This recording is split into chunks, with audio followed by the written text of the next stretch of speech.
Is it live? All right, we're live. Carlos Condit and Erwan Le Corre, welcome, gentlemen. Welcome. Thanks for doing this. Appreciate it. Thanks you. Of course. Thanks for having us. First of all, for folks who are not aware of the situation, what's going on? Carlos, professional MMA fighter, one of the best in the world, just fought for the welterweight title. Extremely close fight against Robbie Lawler. And you spent a lot of your time this camp. How many camps was it where you trained with Erwan? Two now. Yep. And Erwan, you are a movement specialist, and this is all the rage in MMA right now. It's really kind of fascinating. As this sport grows and develops, we're looking at a sport that's really only realistically been around since 1993. That's when it sort of formed. Martial arts, of course, have been around forever, but as a sport where people really started picking it apart and trying to figure out what's the best way to pursue this, it's really only been since about 1993 when the UFC first started.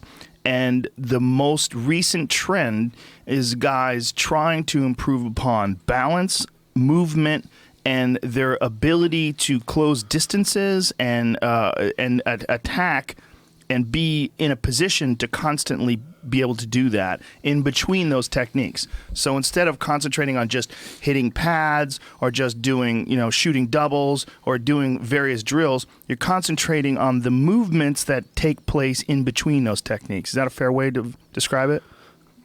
Yeah, and I think that the movement also helps in the techniques themselves. We can focus specifically on martial arts techniques, which are on a base level movement. Right, right. And how did you guys get hooked up?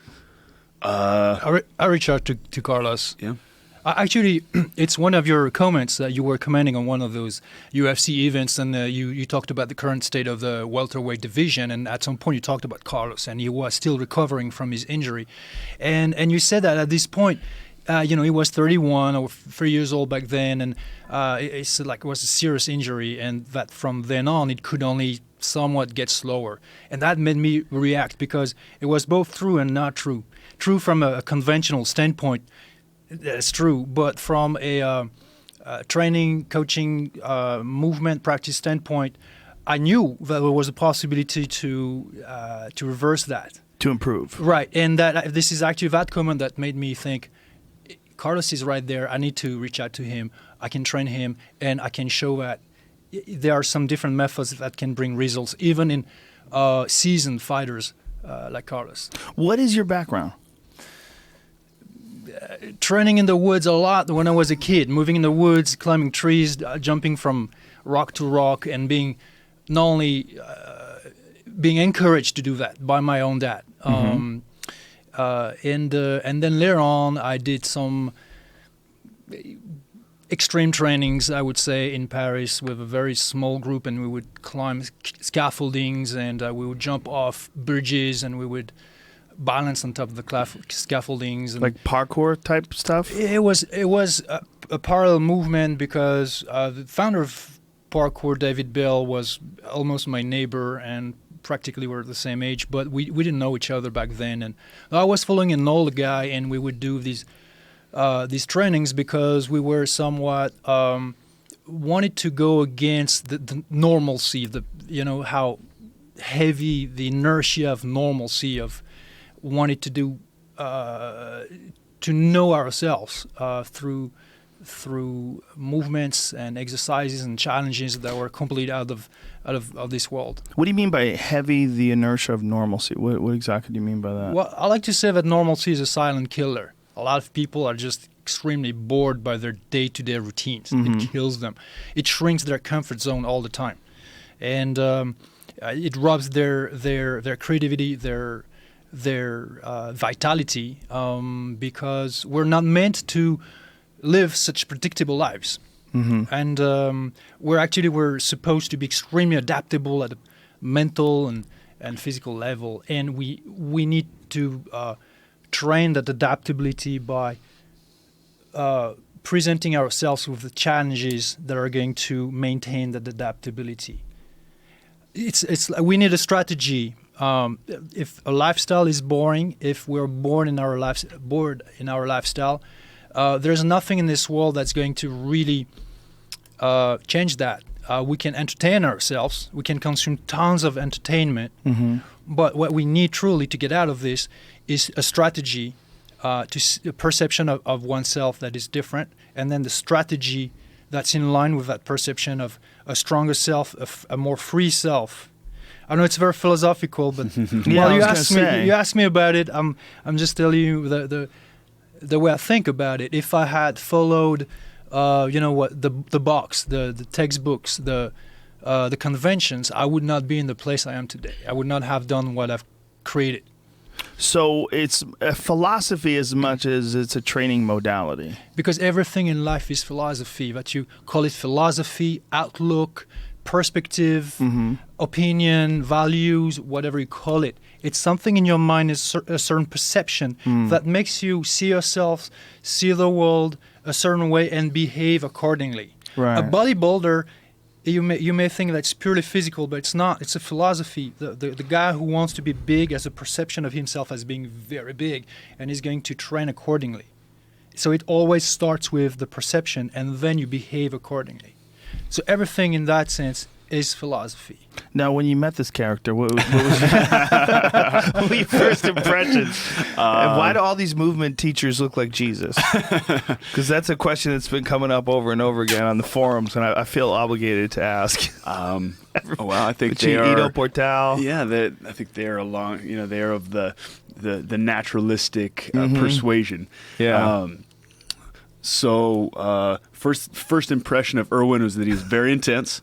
We went and there's a wooded area there in Albuquerque, and I thought we were gonna go play around, walk on some logs and just kick it. And immediately it's like, no, we're working. And it was, from the first time that we started, he was, demanding excellence and demanding quite a bit of focus. And for me, I'm kind of like a ADD type of person, and I'm that's why I fight. There's a lot of different things to do. I can move, I can play, I can focus at certain times, then go fuck around at other times.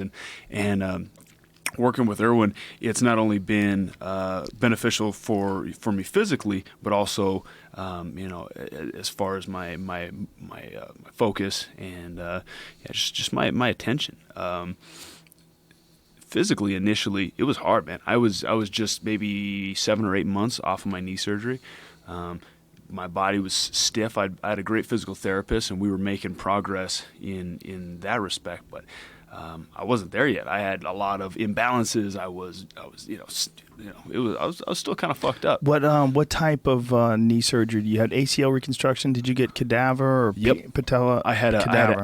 allograft, so a cadaver. Yes, sir. I like that. That's my favorite one. I encourage people to do that. I know that guys have said that it doesn't take, but when guys say it doesn't take, I always wonder if they were training too hard, too quick. So I have a good friend who's a orthopedic surgeon, and he told me that it's strong initially because they use somebody's Achilles tendon, which is 4 times thicker than your actual ACL. It's 150% stronger than a regular ACL.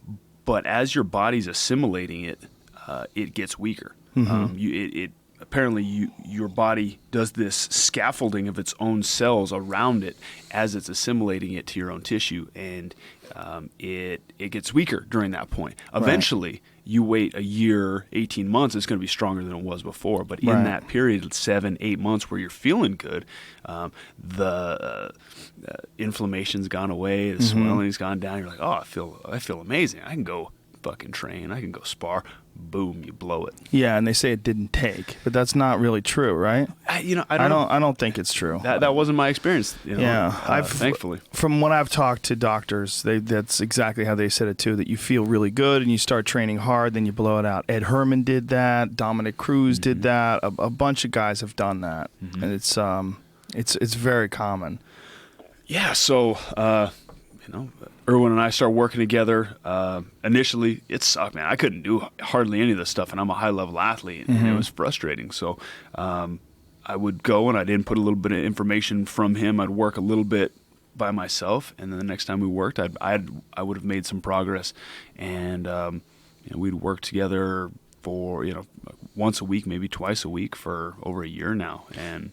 Now, how are your camps structured? Because a lot of people, they structure their camps, they're very regimented. They have particular days for strength and conditioning, and it's all sort of designed so that they have enough time to recover for their skill work, and especially if you're working at specific techniques for a specific type of fighter. And you would have to incorporate all these things, and then this movement training and stuff as well. Like, how would you figure out when to put that in? Did you have to experiment, or?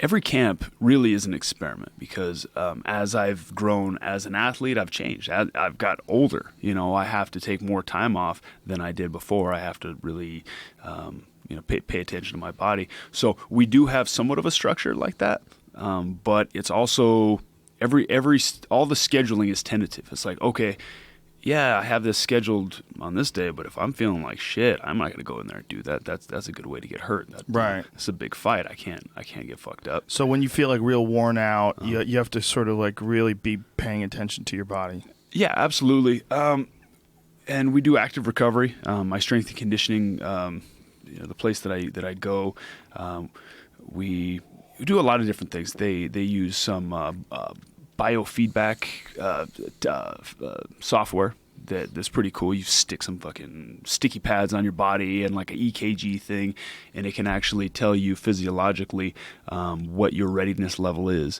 And this has been being used by a ton of different professional athlete or professional teams, collegiate teams and professional teams, and Olympians. So they're checking like muscle balance, lactic acid. No, what it does is it measures heart rate variability and central nervous system activity and the correlation between the two, and whatever their algorithm is that they've come up with to figure out,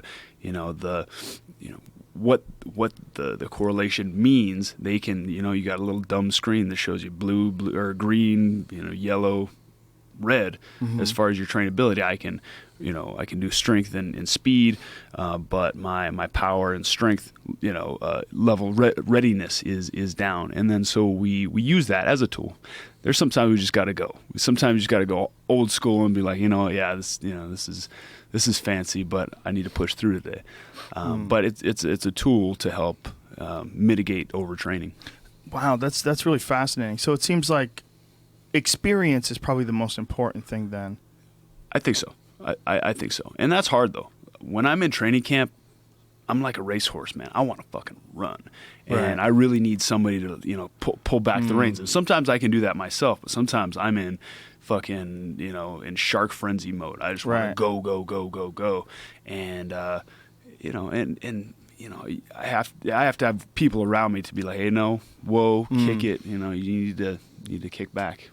And your relationship with Erwan, when you guys first started, how did you work in the movement training with all the other stuff that you were doing? Did you have like a specific day? You'd say, hey, we're going to meet on Tuesday, and just pretty set much Tuesday aside. Pretty much, yeah. We would go, block out maybe 3 or 4 hours later in the week. And just hit it. And it wasn't always intense. That was a cool thing about work with Erwan. It wasn't like physically intense. It was mentally and neurologically taxing. So after we did this stuff, I was absolutely wiped out. But I got my heart rate up a little bit. But these weren't hard workouts. They weren't taking it out of me physically. That's interesting. So what wiped you out about it? I think it was we're training the neuromuscular system, and we're training the. He could probably tell you more about it than I can, but it was really, really precise movements that just tax you neurologically, and I don't know. He could probably tell you more about it. What is he? What's he babbling about? I like to say. Well, first off, so Carlos is surrounded by a team of world-class people. The person he was talking about, Adrian of Elevate in Albuquerque, is a strength and conditioning coach. So he works specifically with him on this area of this training. And then there's Brendan Gibson, and then there's Ricky Landell, and then of course there's Greg Jackson and Wayne Conjol. And so, I had to address areas of his training that I believed were lacking. if I was to find a word to describe what we've been training with him, I would say, Carlos, we've been training your brain. Because the number one reason why we have a brain from an evolutionary perspective is for movement. It's not to discuss fine wine or the history of art, which is great, but originally it's so that an animal can navigate through complex movement, through complex environments. That's the reason why we have a brain. So intensity is not necessarily raising the heart rate, going really hard and burning all over. Intensity can be in the mindfulness that you apply to intentionally perform movement very specifically with a high level of efficiency. That requires a level of focus that challenges, stimulates, and help the cognitive functions grow. As a matter of fact, movement itself is a major, if not the major, secret or reason for helping cognitive functions. It does a whole deal of things in processes in the brain that's going to help it grow, and what you acquire through movement transfers to any area of life, but obviously transfers to better movement. And better movement is not always just more power, more or new techniques. I told Carlos, listen, you've been training for 13 years. You are extremely seasoned, extremely experienced. And I bet that you've tried diverse modalities of training, but that currently you are, every camp is pretty much the same in terms of preparation, except what's specific to a game plan for a given opponent. So I said, you may try to acquire more power. It's going to take a lot of energy because you have already a lot of power for your weight category. You may try to acquire more endurance, but that's going to be putting a lot of time, a lot of energy to get that. You can try to learn more techniques, but you have already so many techniques.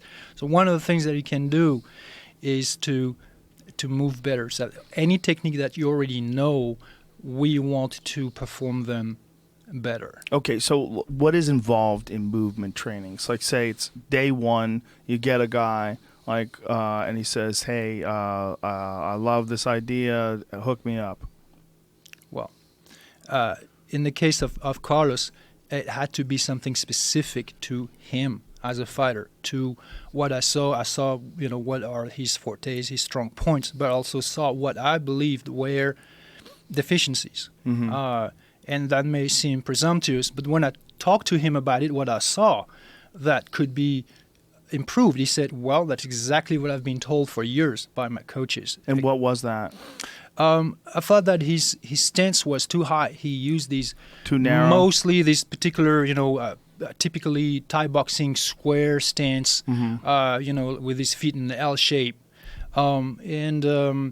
and to me that caused a ton of instabilities, but also prevented him from being as fast as I believe he could be in moving in and out or sideways. So what adjustments did you make, as far as the stance?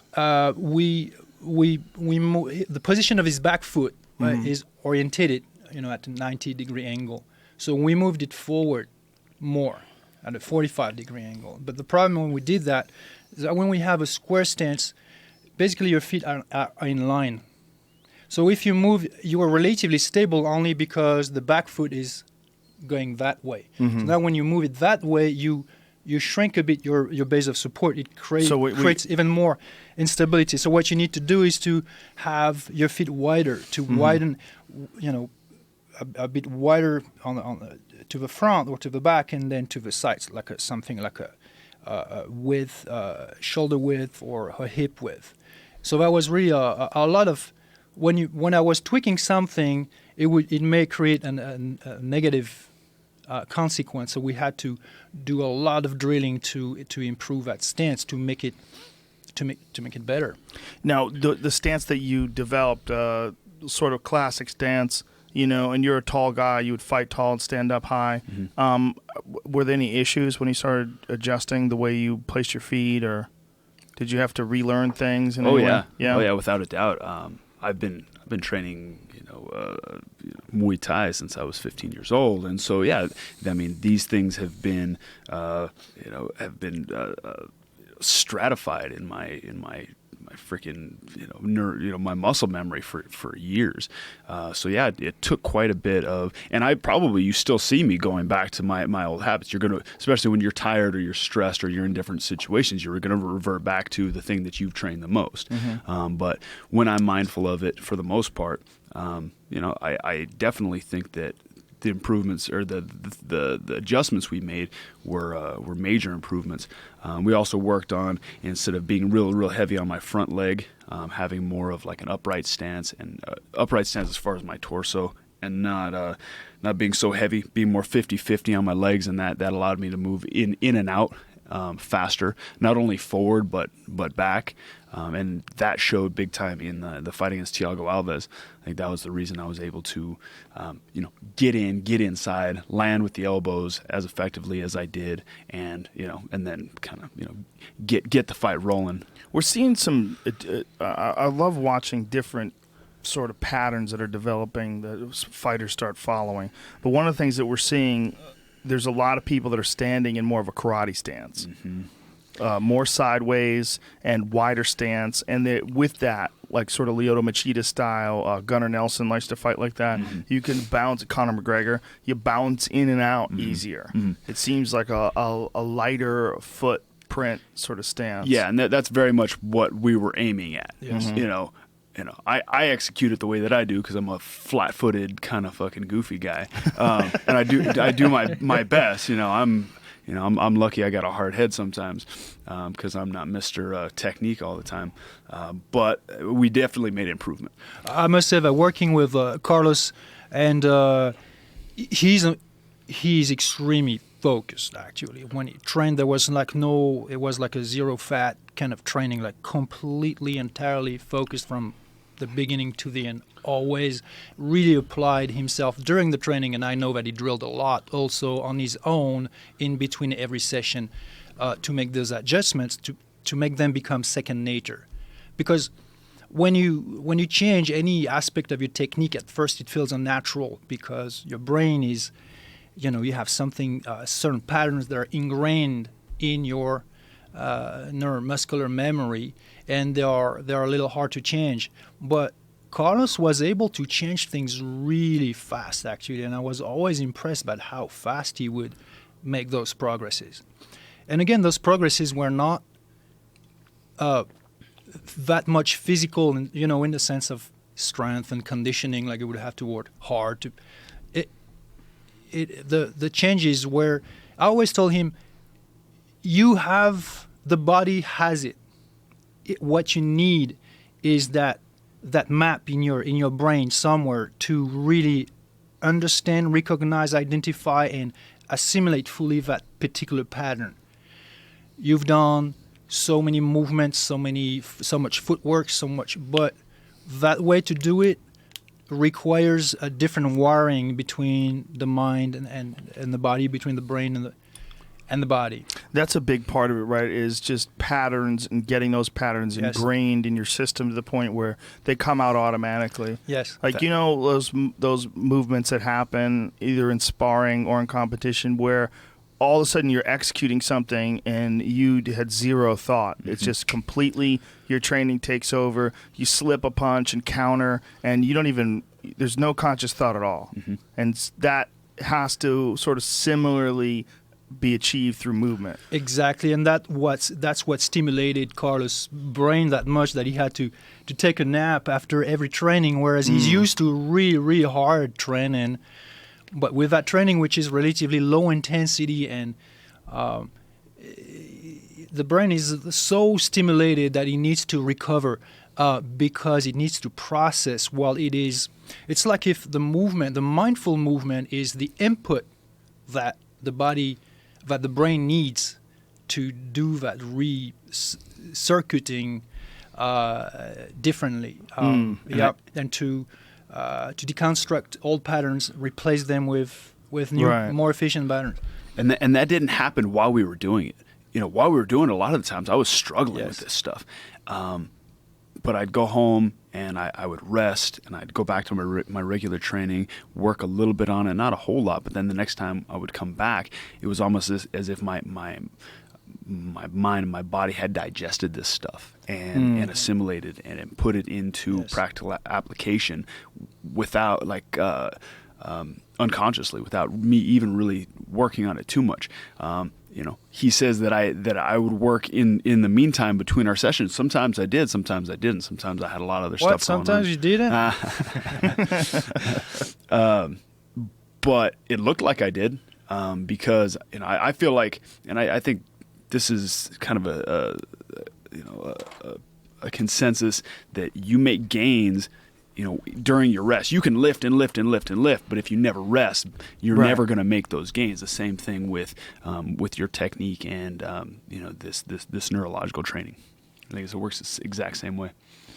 It's the whole movement that's going on right now is really fascinating because there's a bunch of different sort of branches of it. And there's like what Ido Portal is doing, there's what you're doing, but there's also what Nick Curson's doing. He's the guy who's the strength and conditioning coach for Fabricio Verdum and Rafael Dos Anjos.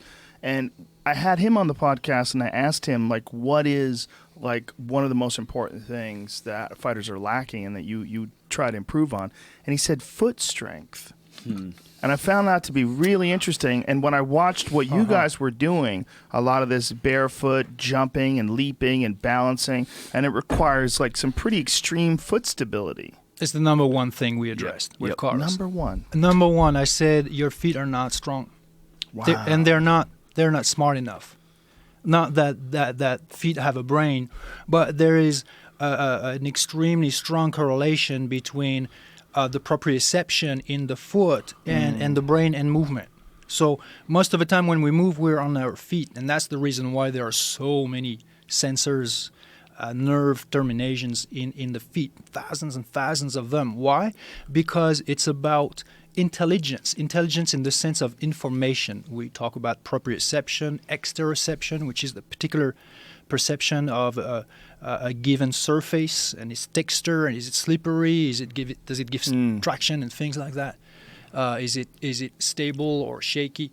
Anyways, so the moment you place your feet, boom, it sends an information to the brain. The brain processes and gives order to all the rest of the body to shift the weight, to just gives some order, some intention. It happens without you having to think about it, and it happens extremely fast. However, the more your feet are sensitive in that sense, the faster that information travels up and back down. And secondly, also, the stronger your foot is, the more reliable your base of support is. So we talk about the strength of the foot. We talk about the elasticity of the muscles in the feet, to be sometimes more bouncy, just simply faster, to be also more endurant, to last longer with that elasticity and speed. And we did a lot of that through balancing drills, even like loaded balancing drills, but also specific footwork drills, and moving in and out. And it was not only the footwork itself, it's also how the level of alertness that you have in relation to an opponent and the level of responsiveness that you have in your movement in relation to an opponent. Because it's not just reinforcing a particular part of your body as if you're made of parts. It has to work as a whole. We had to make sure that anything we would improve specifically then would be brought back to the whole spectrum, which is movement in a fight and work and actually improve. And that's what Carlos did every time when he would go sparring, and then he would see by himself and then tell me back, I've improved this, I've improved that, and my coaches see it too. So the proof is in the pudding, as Carlos would always say. It works. Most people would think that if you're a fit guy and you're a strong guy and, like say maybe you do squats or something like that, you'd have strong feet. And one of the things that shocked me the most when I started doing yoga is that's what would give out. It's my feet would give out. I was like, this is so bizarre. Like I felt like, okay, if I could stand on one foot, like if you made me stand here on one foot with my sneakers on, it's not hard. I'll stand on one foot, okay, no big deal. But when you're balancing, my feet would fucking ache. Like you're doing like bow pose or something like that, and you got one leg up here and your arm is stretched forward and you're balancing. My feet would be what was giving out. And I started thinking about how little stability, most people probably have from training with shoes on, lifting weights with shoes on, doing running with like big, thick, cushy shoes, all those things. Even elite athletes and even elite MMA fighters. And the reason why, even when they are training barefoot in dojos or in gyms, but you have to think of what's the background of a given person. Most people today in modern populations grow up indoors with shoes on all the time, Right. walking on flat, smooth surfaces, very predictable. There's no challenge to the body, there's no challenge to the feet. The feet become numb, the feet become weak structurally, and in terms of strength, in terms of They just sort of get so many areas, laced into mobility, these stability. shoes. Yeah. So if you train MMA because you're going to do say it's a striking move on your feet, it's going to help. Definitely, it's going to help your foot strength, your foot mobility, your foot stability, but not as much as what you're gonna gain when you have to balance on narrow surfaces or in certain positions, in certain transitions, and kneeling and sitting and get ups and get down, especially with loads on or at a certain pace, at a certain speed.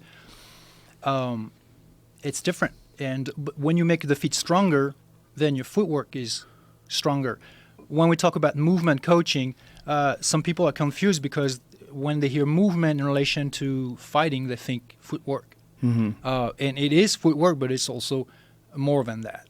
Do you remember a few years back, it was all the rage, you were hearing about a lot of NFL players were doing ballet. Do you remember this? I It was a big deal. Like people were like mocking it and joking around about it. And I remember thinking, man, that's really interesting. Very smart. They must have some sort of benefit in that if they're doing it. But if you think about ballet, the movements are incredibly difficult, and especially if you're a 260-pound fucking stud athlete covered in muscles, it's like if you're like there was a guy that was in a yoga class recently. He was a former football player, real big guy. He's like 6'4" and real thick and heavy, and it's so much harder for him to do these movements than say like a girl who weighs 100 pounds. It's like a castle in the sand. It's not an Achilles tendon. It's like an Achilles foot. It's you have a whole mountain that's built on a very weak foundation. So ballet, even for NFL players, was actually a very smart move because when you look at the strength of the cows, I had a cousin who was a professional dancer. Her cows, her foot strength was completely amazing because they do this gracious movement. People see the grace, but they make extraordinarily movement look easy, but they're not. Like floor gymnasts too, I would imagine, because they have to stick. Like your foot has to have the ability to catch you and then just stay in that position completely locked in. Absorb foot, ankle, knee, hip stability, core stability. I mean, it starts in the foot. Balance. I mean, everything is integrated, of course, but it starts with your feet. I saw you doing in some of the countdown shows. You were doing a lot of jumping over things, and then standing and jumping onto a looks like a board, and landing on like it looks like a 2x4 or something like that, and locking in place on that. And it was pretty impressive stuff because there it is right here, Jamie. You're on the ball, but like this kind of stuff. Like when you were doing these kind of movements, like look, you'd see it here on this. How do you design these, Erwan? And like, are you looking for different things specific to Carlos? I mean, totally 100% specific to Carlos, because that's the point. Movement coaching, for lack of better term, it's not giving a fighter random movements that are not fighting movements, ballet dancing or whatever, capoeira, tai chi. It could be anything. It could be any movement. Movement is such it's a vast world or universe. If you're lucky, you're gonna if you give something randomly, you're gonna find something that happens to be useful. But in the case of Carlos, I looked at his fights. I analyzed his movement. I had some intuitions about what was there, what was missing, and then as I was training him, I was constantly adjusting the movement programs, what was in every session, to what I saw was working, what I saw was not working, depending on the level of progress that he was making, we would do something more difficult or at a higher level of intensity. It's tailored, it's customized, not random. How did you develop this program? This is very interesting because I would imagine that you would get athletes from a bunch of different sports that would come to you, right? No. No? But I'm not looking. I told Carlos, listen, I'm focusing 100% on you. Right. There's no other athlete that I want to But you train. have like a gym, right? I mean, you have this MovNat, is this company, you have this website. Yeah, we have thousands of certified trainers who are using thousands? our method. Yeah, thousands of trainers. Wow. I think somewhere around 3,000 at this How long point have you around been the doing world. this? Worldwide. The company since 2009. So this is all your creation? You've developed this all yourself? The method is my creation, but however, I do draw from the history of physical education, which I have studied a lot, especially what comes from Europe, and in my case, because I'm originally from France, there used to be a method called the natural method by a guy called Georges Hébert, who himself was not, he was seen as a pioneer, but himself was, at some point of that long line of people. Before him was Amoros and Pestalozzi and Mercurialis, a lot of guys who were working on these different methods. But we're talking 20th century, 19th century, 18th century, and before and before and before. And back then, people didn't have exercise science. So what is it that they were training? They were training the most down-to-earth practical movements. They would jump, they would run, they would crawl, they would lift and carry things and throw and catch things. Why? Because these are the movements that people needed back then, that they were in the military or firefighters. And when you look at it today, if there is a situation that's, say, potentially life-threatening, these are still the movements that you need to do to save your life or to save somebody else's life. They're natural, but they're natural also to the point that they are vital. So you have this gym, right? What is your normal clientele? Like the normal person that comes to a MovNat gym? It's impossible to shrink to a particular category because... Do you get like housewives? Do you get athletes of all sports? Yeah. Yes. Old and young, men and women. So some woman comes in, she's a housewife. Women hate that fucking expression. A woman comes in who's a non-professional athlete who's just looking to get back in shape maybe after having a baby. Like, what do you design a protocol specifically for her? Is that what you would do? Yeah, it's or do you have classes? Like the movements. There are some movements that are fundamental movements that anybody can do, and then you have more advanced movement, and then you have, say, a simple jump, like you see Carlos jumping. You're like, this woman you're talking about won't be able to do that. Actually, yes, she will, but not at the same level of intensity. Right. Oh, I see. So you would have her do it like shorter jumps over lower It can be a simple bars. jump on the spot where you jump 2 inches above ground and land in the same spot where you were standing. 2 inches? I think she could do 4. You got to push her. Yeah, exactly. Well, you just need to keep the training. Yeah, you got it. Never too hard, never too easy. That was actually also my concern when I started to train Carlos, because he was recovering and I was extremely worried that I wouldn't do anything that would compromise his recovery in any way that would actually help him recover even faster. So you have a method only when it's scalable and also when it is progressive. And because these movements are natural, they belong to all of us. Like, it's like, what would be the best way to train a wild tiger? Like, can you imagine that you're gonna try to isolate their, their hind legs, and then try to have them do another workout for the front legs, and then put them on a treadmill for cardio? That wouldn't make any sense. That would be hilarious, because to be optimally strong and agile and like a good hunter, a good predator, the wild tiger just needs to be and behave and move like a wild tiger in its original environment. But Why I think would it if be you any get a different in us? tiger on an inverted treadmill and really push that motherfucker, have some good music going, Yeah, maybe like, some motivational videos. Turn the heater up. It would be Yeah. a Drago tiger. Well, they do that with pit bulls. Pit bulls, when they train them for fighting, they put them on treadmills. It's they put them on a treadmill that's sort of self-propelled, like the animal's propelling the treadmill, and they'll put something in front of it that it wants to get to. So exercise science yeah. for pit bulls. Yeah, well, it's a real thing. I mean, they sell these. Yeah, No. they have weigh-ins. Yeah. They do. This shit's Yeah. serious, man. Oh, yeah. Why not? But my point was, everybody needs the fundamental of. I believe everybody needs the fundamental of movements before you go through a very specific science-based exercise for anybody. Most people don't need that. Most people just need to move in the first place. They don't even move. They can't even squat. Right. Most people are just sedentary. They're Right. just sitting in offices and Right. cubicles or what have you. And the cause of most of their physical ailments is that improper movement behavior, lack of movement, Right. or too specialized movement, lack of diversity.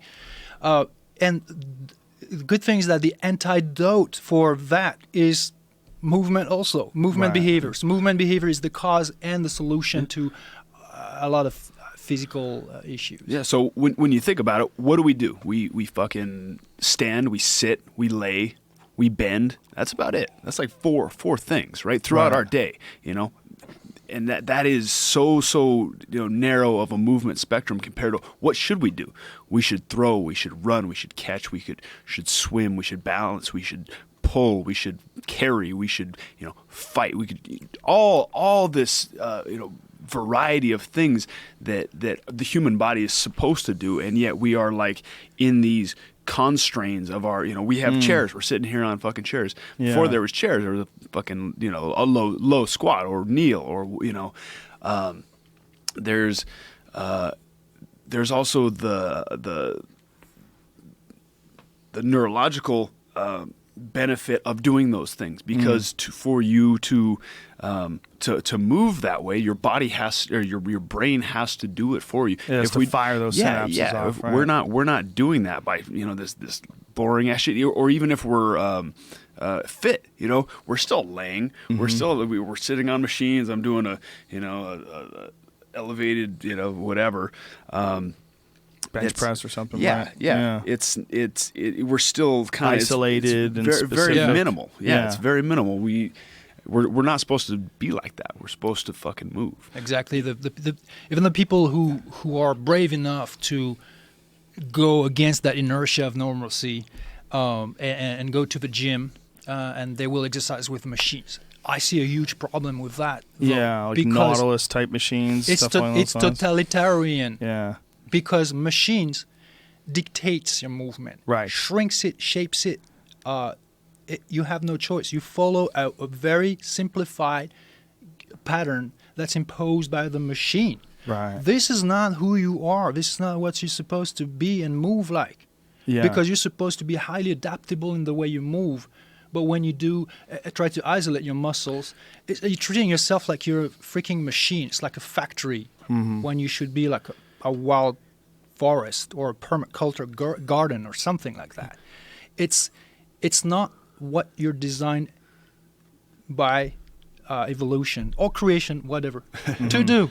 And so bringing it back around to MMA, to stepping in the octagon, to fighting, the nature of our sport has so many different variables. I mean, anything can happen. We go through, we're using various energy systems. We go from, going aerobic to anaerobic to using an isometric hold all the way back through, so many different things involved, because basically we're able to do whatever the fuck we want in there Right. with under a very limited amount of rules. So training this way just makes sense, because I mean it's much more along the lines of what we're actually going to do in competition. How much of a factor does flexibility play, and how often do you train flexibility? A lot of so flexibility is huge. Mobility is huge, because the more mobility you can explore, manifest physically, full range of motion, but it also plays a huge role in how relaxed you are, and therefore how much power you can generate. And that's actually what was the one of the main point focus on the second camp that we did for the Fight for Roby. So we established a strategy. I proposed a movement strategy to Carlos, and when he talked to Greg Jackson about his game plan, they came up with the same thing, and that was to use his range, to always keep control of the range, and therefore to use his reach through using his kicks more and better. Mm-hmm. And we had to address some deficiencies in flexibility, because what we noticed right away is that when Carlos was trying to reach a certain height, he had to somewhat go a little beyond his back then current level of height with a mobility. Kick? Yes, yeah. Yes. And so when you try to somewhat force a little your mobility, what creates is instability, Mm-hmm. and slows down the movement, and then you also lose his accuracy and power and accuracy. So we did tons of stretching, but we did that stretching through natural movement, through a lot of movement on the ground, and through those natural patterns. So I think, and tell me if you agree, in MMA as opposed to traditional martial arts, I think we skip over a lot of the intricacies. Because I know you're a martial artist. You came up in Taekwondo, and I feel like traditional martial arts really emphasize you don't go past this point until you've mastered this thing. Right. And it's very very specialized. In MMA, I think we get a guy and he's got a wrestling background. We'll teach him a little bit of boxing. We won't get him necessarily super crisp. Teach him how to stay out of a few submissions. Get him real strong, get him in shape, and then put him out there and let him go with intensity. And a lot of times that'll carry a lot of guys to the top levels.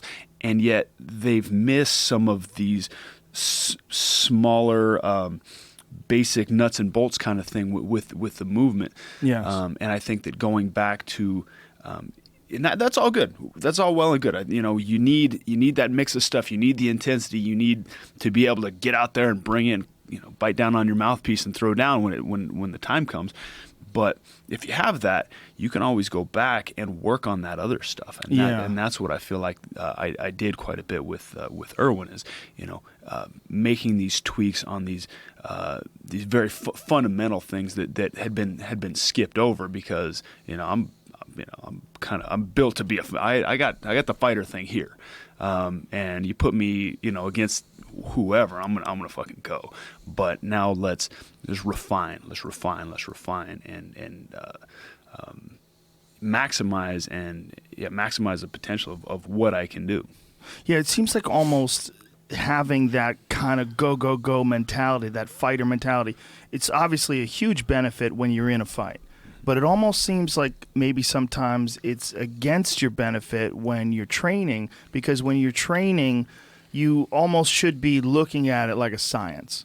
Yes. You almost should be looking at it, instead of like just trying to be the toughest guy in the room, you should almost be looking at it like you're building a castle, and Yep. you have to make sure the foundation is good. Yep. And in traditional martial arts, you have your white belt techniques. And then, as you develop in the ranks and you get new belts, you move up and you get higher ranks. One of the things you say, you get higher techniques or more difficult techniques, but one of the things you see in MMA is there's guys that have truly mastered one particular aspect of MMA. Like, Damian Maya is a perfect example. He's a legitimate jiu-jitsu master, world champion, and because of that, his specialty is so strong that when he gets to that spot, he's just got this massive advantage over almost anybody. And you see that when he fights like really good guys, like Gunnar Nelson. Gunnar Nelson's a motherfucker. Yep. A motherfucker on the ground. Yep. But Damian's so goddamn good. Like Neil Magny's another one. Neil Magny is so good. He's so tough and so good at avoiding submissions. His defense is excellent. And Damian just ran right through him. And he runs right through him because his technique is samurai sword sharp. Yeah. And he has polished it down. And then now he's learned all the other stuff. He's learned kickboxing. And in the beginning, he didn't have that. And that's why, like, Nate Marquardt knocked him out and all these other guys were able to beat him. He just didn't have the stand-up skills. He didn't have all the other attributes of MMA. Yeah. But that one thing he had honed to, like, sort of a mastery level. Whereas some guys never get to that in anything. They're really good at everything, but they never get to a mastery level in anything. Yeah. And I would say that that's probably me. I'm good at a lot of different things.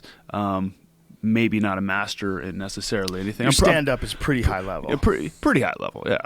Pretty high level. I'm You stand up with pretty much anybody.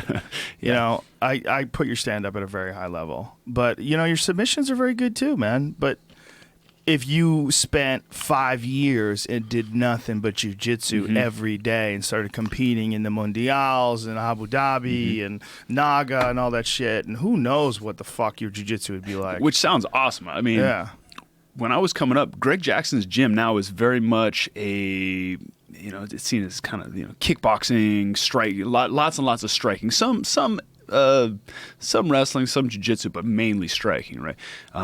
Back in the day when I first started with Greg and his system and his affiliates, it was mainly grappling school. It was Gaido Jitsu, right? Gaido Jitsu, yes, sir. His style that he had created. Yeah. Well, him and some other guys kind of got together and created this thing. Does he still call it that? Or is that history? No, that's history, man. That's old school stuff. I don't know how the fuck I still remember that. But, a guy like Keith Jardine, who by the time he got into the UFC was kickboxing everybody. When I first met Keith was a jiu-jitsu guy, man. He was competing in the advanced level at these Grappler's Quest tournaments and that sort of thing, and then kind of got away from that. And, I think my first 12 or 13 wins or something were by submission, and now I haven't had a submission in years. Yeah. So we just got away from that, and I think the sport kind of evolves, and then it comes full circle. Like it goes, swings one way and then the other. And you see that with fighters as well. Like Paul Felder's a perfect example. Kid's this excellent striker, and he had a couple really close decision losses to Barboza and Ross Pearson, and then he wins his next fight by submission and attacked with another submission before he got the rear naked choke. He almost got him in a guillotine. Like you see guys going, "Hey, there's other ways to fucking skin a cat." Like I gotta figure out how to be more predictable or unpredictable rather. And I think that's one of the real problems with guys who are specialist strikers is that when you fight a guy who's a specialist striker, you know that he's not going to be shooting on you, so you're more relaxed. You can loosen your legs up a little bit. Your footwork, your stance takes a different position because you're not squared off, always looking to sprawl and hit underhooks. Yeah, absolutely. And you bring that up, and that makes me think about my last fight. I'm a well-rounded fighter, but I went in there and had a kickboxing fight with Robbie. Well, I thought that would actually be to your benefit because what I said in the pre-fight thing was that you issues you've had in the past with guys who've been able to hold on to you and grab you down, like Hendricks, and that might be a benefit to you in the Robbie Lawler fight because fucking Robbie he's a gladiator. I mean, that dude, he's so rare in that regard. What you see is what you get. That guy, he is all bite down the mouthpiece and move forward. And he's got excellent technique, and he's just fucking tough as nails. But he's a born fighter. Yeah. Well, that's why that fight was so good between you guys. That last round, man, Jesus Christ. When the fucking round was over and you guys both put your arms on the cage, that was the the perfect example of leaving it all in the octagon. Yeah. You guys just emptied out the tank. You were on fumes, and then the buzzer rang, and you both did the same thing. When the fuck has that ever happened? Yeah. I don't think that's ever happened in a fight where the fight's over and both guys just walk to the cage. You didn't hug each other. You're like, that'll fucking happen later. Like, yo, look at this. Look at this picture right there. That's you guys. That's fucking never happened, man. I've never seen that. I wasn't It's even beautiful. conscious of that at that point. I think I was, oxygen deprived, hypoxic, Yeah. probably mildly concussed from taking shots. That was a fucking amazing fight. It was an amazing fight, and it was an amazing round. That fifth round was just goddamn chaos. I mean, that to me is all of the scariest aspects of MMA as far as damage and what you guys are doing to each other, and all the greatest aspects of MMA as far as like display of heart and courage and willpower and just determination, because you had to be burning. I mean, everything. What was it like in there, that fifth round? I came out and I was feeling good. I think I came out and finishing that fourth round, I finished strong. I almost had him finished. In that fifth round, I knew that he was going to come out like a bat out of hell. So I wanted to finish strong. And you never know with the judges. Right. I didn't know where I was. I felt like I was maybe up on the scorecards, but I'm like, fuck it, I need to go out there. And I started the round really, really strong, I think. And then he woke up and came on. Turned on his beast mode like he does at the end of a lot of fights, and had landed some really heavy strikes, but it was, we were just digging. I don't even remember, honestly. I remember at certain points. I guess the only thing that I could compare it to was like being in the ocean and having waves crashing on you, and you're just getting your head above water just to get enough breath, and then boom, you're getting another one crashing down upon you, and you are out of breath, you're fucking struggling for survival, and and you're just doing your best to fucking to come up. A moment like that in a fight like that has got to be something that fuels you in a way that nothing else can when you're in the gym, because you know that those moments can happen. Like when you're thinking about slowing down in a strength and conditioning program, or when you're doing rounds in the bag and you're thinking about slowing down, that moments like thinking about that fight. I mean, that has got to be... Yeah, that's something tangible that you can fucking grab onto when you're hitting those points. You're hitting your edge, and you don't know if you can go any farther. That sort of thing can bring you through. There's the debate in MMA, like, what is the most important aspect of training? Is it strength and conditioning? Is it skill training? How do you quantify that when it comes to a fight camp? And one of the things that Nick Curson was saying when I talked to him about it is, like, he believes that when a fighter comes to him, or when a fighter is preparing for a fight, they already have all these skills. They already know how to fight. They already know how to kickbox. They already know jiu-jitsu. When it comes down to what a camp is, he believes that the primary focus should be on physical preparation. The primary focus should be on getting your body to be able to perform at an extremely high output for a long time and recover quickly. And if you can get there, that the benefits of that are greater than the benefits of just consistently working on skill training and drilling and all these other things. I think there has to be a balance, because you can be in phenomenal fucking shape, ready to go 5 rounds, and then step out and get knocked the fuck out in a couple of seconds. That's true, right? Yeah, that's true. Or you could freeze up. Yep. So I think the mental aspect of it and the psychological aspect is super, super important. So do you drill anything like that? Do you have a mental coach, or do you have visualization drills or anything along those lines? I visualize, I do, but I've done this quite a bit. Coach I work with, Ricky Lindell, talks about bringing it to the moment. It's about being a game day player. I love Ricky, by the way. He's awesome. Absolutely. Great grappler, super smart guy, and just cool as hell. Just love that guy. Good all around dude for sure. But being a game day player, you get a lot of these guys in the gym, they're killers, world beaters, but then the bell rings, they're under the bright lights, and they wilt. Yeah, and the doubts and then come and then haunting home. Yeah, well, and then you get these other guys. You're like, really? He's fighting who in the UFC? And you see him training. You're like, oh man, I don't know how well this. I don't know if I want to watch this. He's a nice guy. He's gonna get worked. and then he goes out there, and does work. It rises to the occasion and accomplishes something that maybe you and maybe not even he realized that he could do. Yeah, it's an interesting thing to try to figure out where the focus should be. And I think it's different for everybody, man. Yeah. It's different for everybody. Right, there's no one answer. That's the thing about martial arts.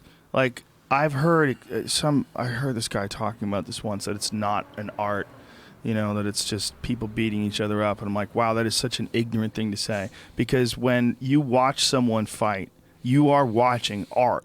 It's just violent. It's a violent art. When I watch, like your fight with Thiago Alves, you can't tell me that was an art. That was an artistic performance. Like your interpretation of the movements in the moment, to step in and blast that elbow, that's a beautiful thing.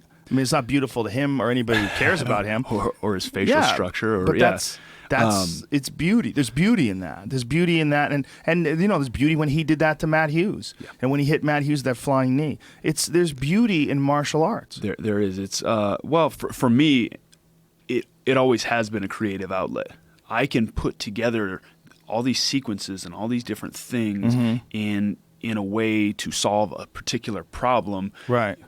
While somebody else is trying to do the same thing against me, and the margin for error is really fucking thin. Yeah. If I zig when I should have zagged, I'm catching a shin upside my head, and I'm there's gonna be bone exposed, and that's why this is a great thing. That's why MMA is so fucking cool. It's so fucking cool to watch, but the preparation for one night. Like the idea that you're, especially for a guy like you who came off of a knee surgery, you're out for a year, and then you have you were out for more than a year before the Thiago fight, right? How long was it? Probably 16 months. So you have all this time building up to this one moment. How difficult is it to just be in the moment when that happens and not be overwhelmed by the fact that so much of your future is riding on this? You're not entirely set for life financially yet. There's all these different variables. You have a wife, you have a child, you have a family, you have obligations, you have all these things, but yet here you are preparing for this one completely it's like it just slips through your fingers. This moment that's just there that you can't hold down, and you're sharing this moment with another trained killer, and you're just locked into a cage, and your future rides on your success. Yeah, I like to say that fight day, that night could be the best night of your life or the worst, and you don't know fucking which one. And there's an incredible mix of emotions, and I feel happy, I feel sad, I feel fucking nervous, I feel elated to be there, and then fucking scared as shit, and I don't want to do this anymore. And I really just have to ride it out and trust in my training, trust in the preparation that I've done up to that point, because man, my mind and my emotions do all sorts of things, but I just have to know that I've done what I need to do in preparation for this fight, that I'm going to be all right. And that no matter what, I know that I will never give anything less than 100%, than my best. I will never give anything less than what you saw in that fight. I may get knocked out, but it may be an early night for me, it may be a terrible night, but that's out of my control. I gave everything that I could to each round, each training session, each minute of the training camp, so that when I step out there, I've done everything in my control to fucking win this fight and to compete to the best of my ability. There's also the things that are out of your control. You can't worry about that shit. Injuries, like the Tyron Woodley fight, or catching that one that you don't see. Yeah, and shit happens. But that's kind of that's the thrill of it. Does that make the highlights sweeter? Yeah. Knowing that the bad moments are out there, that they're possible. Oh yeah, definitely. Like I said, we're walking on a razor's edge on this thing. I mean, it could be a phenomenal night. It could be a terrible night, man. Fuck, I don't know. Nobody's died in MMA at this point, but Well, not in the UFC. Yeah, not in the UFC, but that shit could happen. This is a tough thing. What's your feelings on weight cutting? Like, if you could be assured that the weight cutting would be out of the picture, like let's just throw all the weight classes out. And then let's just say, like, what do you walk around at, like 185, 190, something like that? Yeah, between 190, 195.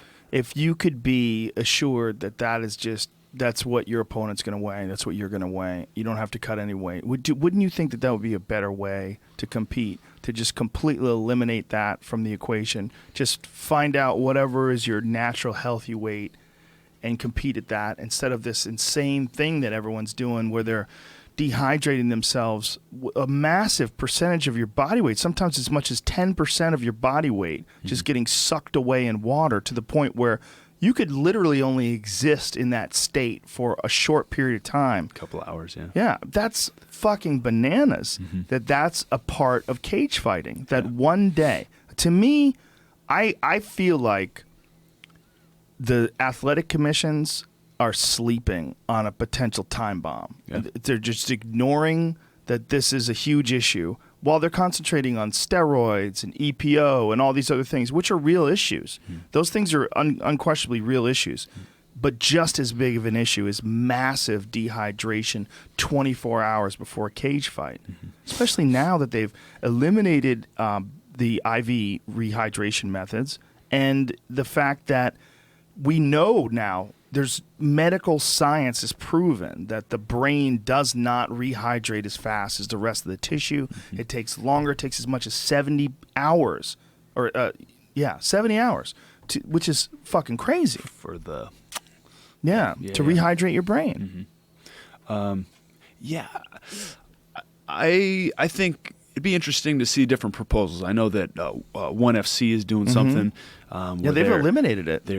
What are they? They're going to check your hydration levels. They're going to eliminate weight cutting. Yeah, well, I know that they're doing the hydration levels on like a collegiate and high school wrestling, level, and I still know guys that are trying to game that system. Yeah. Well, let them try to game that system. Yeah. But if you can eliminate that and test hydration levels, and like imagine like a guy like Johnny Hendricks who never made it to the fight with Tyron Woodley because of the weight cutting. Imagine them getting to a point where they check him. They go, "Hey, man, you're fucking dehydrated. You can't fight. Yeah. Like you didn't make weight. Like you're not where you're supposed to be." Yeah. I'm on the side of health for fighters, man. Yeah. And guys taking care of themselves. We're doing this for a very brief period of time in our lives, and the repercussions long term from a lot of the different stuff involved, including weight cutting.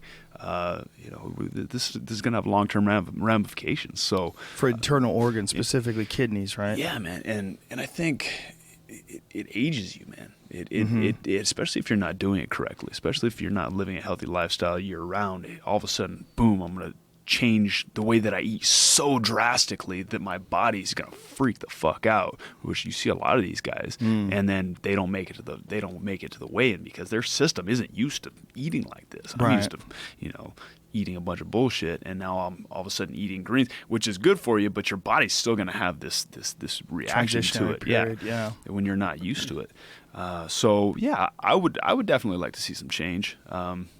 If it benefits the health of fighters, I'm all for it. I don't think it could possibly not benefit them. I think that would be the biggest thing that we could do, even more so than I think what Jeff Nowitzki and the UFC is trying to do with eliminating performance-enhancing drugs is awesome. Yeah. I love the fact they're catching people. Yep. I can't believe that they caught Yoel Romero. Who would have thought that guy was taking steroids? That's crazy. Who would have thought that? Yeah. That's amazing. A couple of those guys, man. I would have definitely. never believed it. Him or Hector Lombard was another one. Who saw that coming? That's nuts. Vitor Belfort? Are you kidding me? Nuts. Right. Cyborg? Really? Wow. Crazy. Yeah. Yeah, I think that it's awesome because I mean, we're going to come to a point in time in the real near future where it's impossible to cheat. Yeah. I mean, they're pretty close to it now. They're pretty close to it now where they're so good at catching people, but they're also saving urine, which I think is fascinating. Yeah. Save urine and blood for 8 years. Yep. So, To test it in case they don't have Yeah. a test that detects whatever it is you're testing at Yep. this point.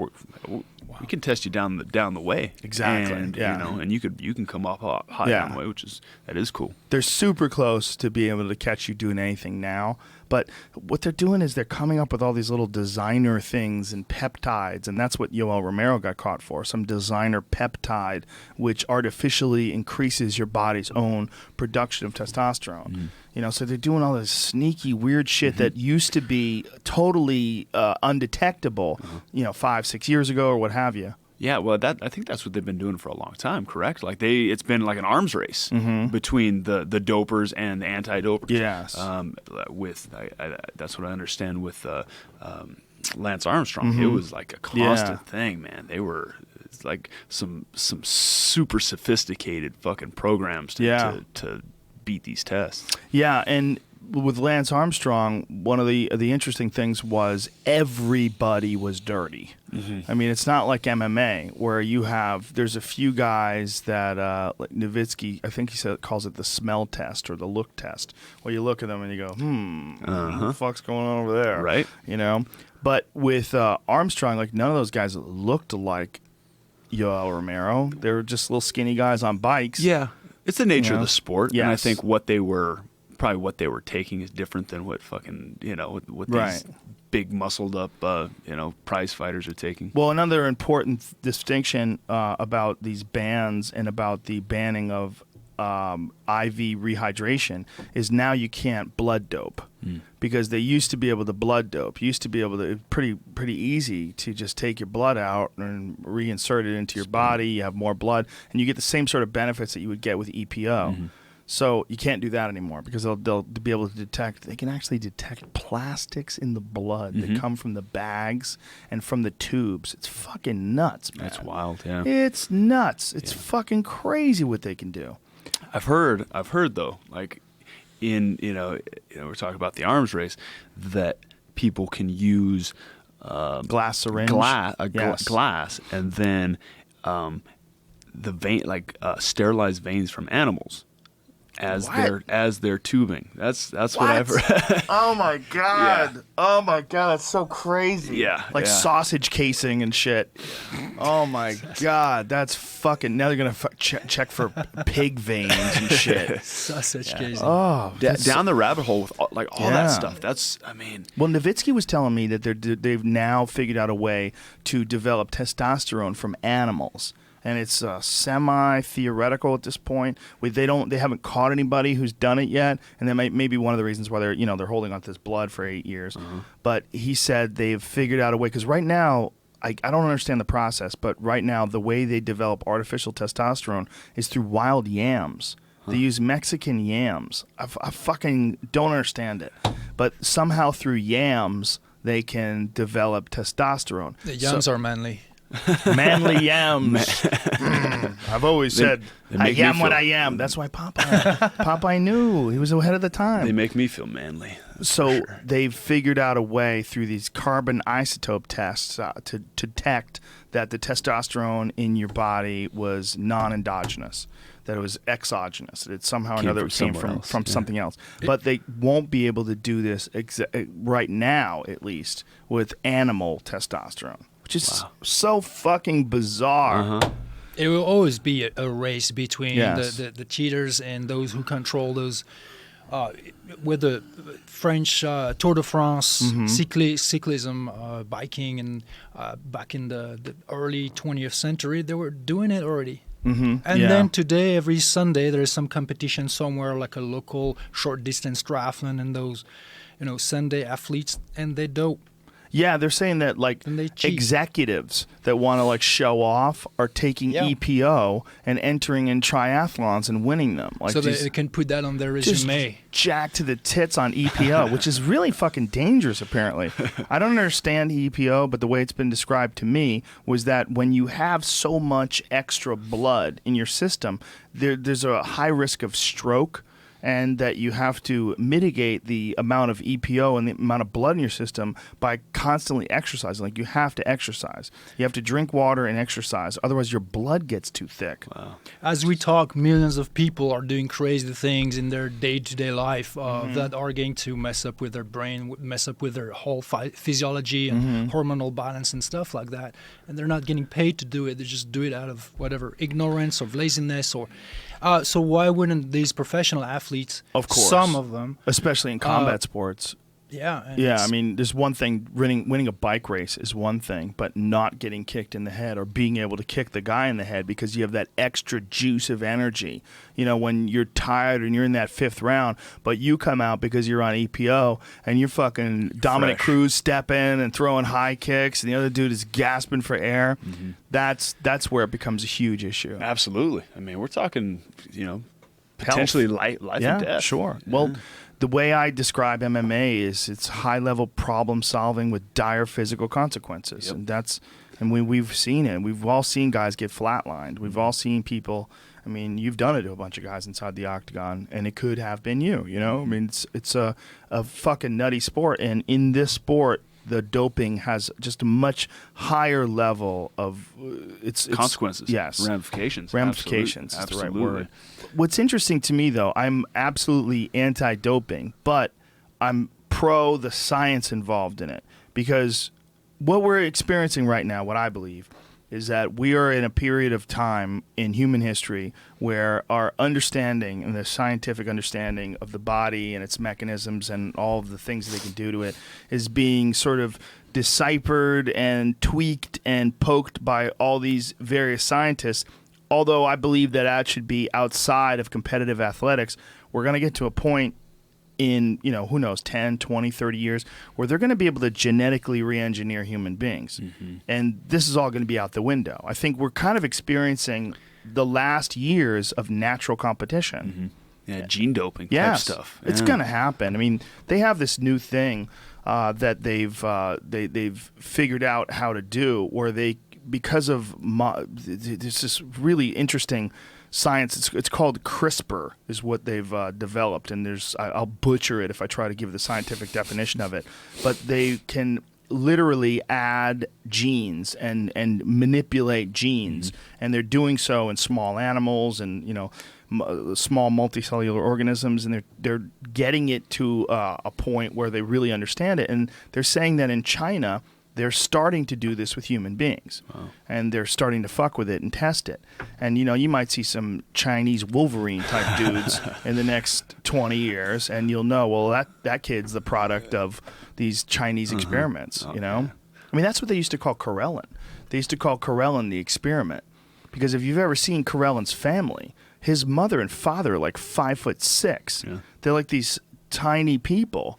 And Karelin was this fucking monster of a wrestler. Do you know who we're talking about? Alexander Karelin? I've never heard of him, though. Undefeated wrestler. I mean, he lost one time to Rulon Gardner, but the only reason why he lost is they changed a rule. They changed the rule that this is Greco so crazy, whereas if you release your grip, if someone gets you to release your grip, it's a point, which is insane. Yeah. And that's how Gardner beat him. Like, he couldn't do anything to him, Yeah. but he got Karelin towards the end of his career. He'd been wrestled forever, but he was so scary that guys would try to flatten out to keep from getting thrown by him because he was so strong that he would take these men, 280-pound men, and he would just go under them while they're belly down, flattened out on the mat, just praying they don't get taken for a ride. And he would lift them up and throw them through the air with all his weight and their weight, boom, coming down on them. So he's essentially knocking them the fuck out with the mat where everybody else was wrestling.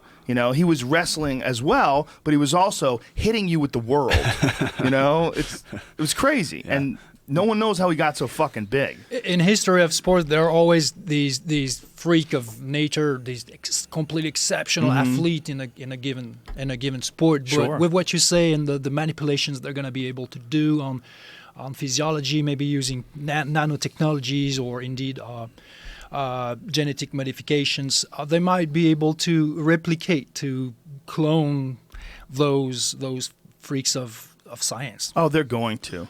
If it doesn't happen in our lifetimes, Right. it will happen in our children's lifetimes. It's Right. going to happen. And Science doesn't stop. I mean, it's if you go back 40, 50 years, what they were able to do if you had a knee surgery. You know, like you're talking about your knee graft. Yeah. You were fucked Yeah, back nothing. then. You were fucked. Yep. You were crippled. Bum knee. Yeah, that's just 50 years ago. That's inside of a living person's lifetime. Well, 25 years ago Yeah. or less, they weren't able to do this one that I had successfully. Yes. My friend Steve Graham was on the U.S. ski team, and he's had some fucking insane number of surgeries. I want to say he's around 18 knee surgeries. He has his knees capped. Like, I'll show you this. You'll fucking freak out. He has his knees resurfaced. The tops of his knees are, it's all steel. It's fucking bizarre, man. It's so freaky to look at. But he came around when they were doing all these experimental surgeries. They just didn't know how to do it. They just were taking all these risks. And here it is right here. I'm gonna show you this. This is fucking freaky. That's the surface of the inside of his knee. So he has no more cartilage. Wow. And all the meniscus is gone as well. So if you see that white thing down there, that's artificial meniscus. Okay. That's like a pad that they put in place. So they put this artificial pad see what in I'm looking place. at now, yeah. Then they have the tops of the knee, the top of the femur, and that glides upon the plastic. It looks Exactly. like an abstract painting to me. it's fucking chaos. It's like dinner. Yeah, I told him, dude, you got to send me this after you get your latest operation, because he's had so many operations. He was so chewed down to the wire that this is the latest sort of fix. Yeah, that's wild, man. It's fucking crazy. And he's had multiple ACL surgeries on both legs, MCL, just the whole deal. Meniscus, scopes, and this and that. There's nothing left. They predicted that so many years ago when I was a kid. Steve Austin, whatever the name was. Man. Right.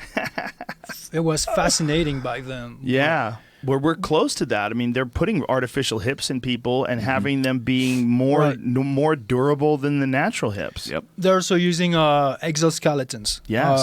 Especially in Japan, they're really big on all these robotics I got in one of innovations. those. And I got in an exoskeleton. I find it beautiful for people who really need it. Yes. You had a very serious accident. There's nothing you can do, but it's not your responsibility, or you come back from war and Right. you need that kind of assistance. In that case, I believe it's beautiful. Yes. But my concern is that this kind of new technology is going to be available to millions of people who basically don't give a crap about their body. Their body has become completely alien to themselves, and they neglect it, and they let it deteriorate. You could think about it that way, or you I could do. say, you know what, man, it's just technology. It could be used or abused. I mean, like cars. I mean, cars could be used to get places, or you could be a fat fuck and they could just wheel you over to your car and you ooze your way into the car and they push you in and shut the door. Then the car drives you around because you're too fucking lazy. It's the balance, and I Yes. think in our society, we always go too far. Yeah. It's Sure. like that exoskeleton for your body becomes what the shoe is to your foot. Yes. And I think that's your point. That's a very good Yeah. is that analogy. your foot is going to atrophy, Yes. or your body is going to atrophy because you have your foot has this artificial arch. But that is from like a birth, cast. like in Wall-E, Wall-E. Love that movie. you and then you're like, the thing is that it's freedom, it's individual freedom. You do whatever you want. Completely agree with that. But ultimately, it becomes the norm. It becomes something that's not shocking anymore. Yes. Like in the Wall-E world, that movie, in the end, not being able to even stand, let alone to walk, is not shocking. It's the norm. It's just something normal. My grandma was able to walk a few steps. Wow, she was extremely fit. That ultimately, through generations, we changed the norm, and so, I won't be there. You won't be there. And we won't be there. Yeah. But somewhat, I like to know that we're going in a good direction, a healthy direction, not to I don't some know. kind of I don't know if it is. crazy world. It's definitely crazy. I don't know if it is a bad direction. But if we went back to single-celled organisms, like, oh, look at these pussies with their multiple cells. Back when I was a fucking kid, you had to have one cell and you were happy. So I don't think it's good or bad. I think it's how it's applied. Yes. You know, and is it beneficial? Is it Right. Is it detrimental? And what is the implication on like a societal level, on like an overall thing? We could look at technology, you know, the technology in general in that respect. I like to see that as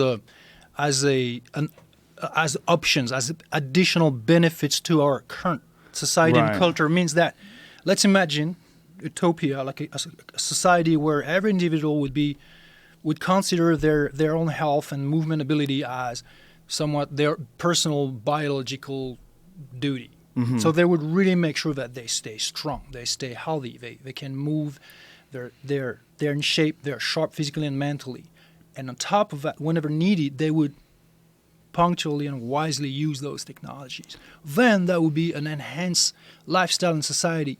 But when you have people, it's just there to support people who have voluntarily disempowered themselves, degenerated Right. themselves. Then I don't like But the direction where that would be going. Aren't we basing that on the current paradigm, though? If we keep moving in the same direction, it's entirely possible that you're not going to need to be in shape or get in shape. You're just going to be in shape. You're going to have something that they've invented, whether it's some sort of a biotechnology or what have you, where you never get out of shape. You're always physically fit. Your body regenerates tissue. If you lose an arm, it grows back. Yes and no. It doesn't mean, because here's the problem. You won't be the master of a technology. Somebody else will. The same way, it's like if everybody mean stops by growing, if everybody stop growing their food. Mm-hmm.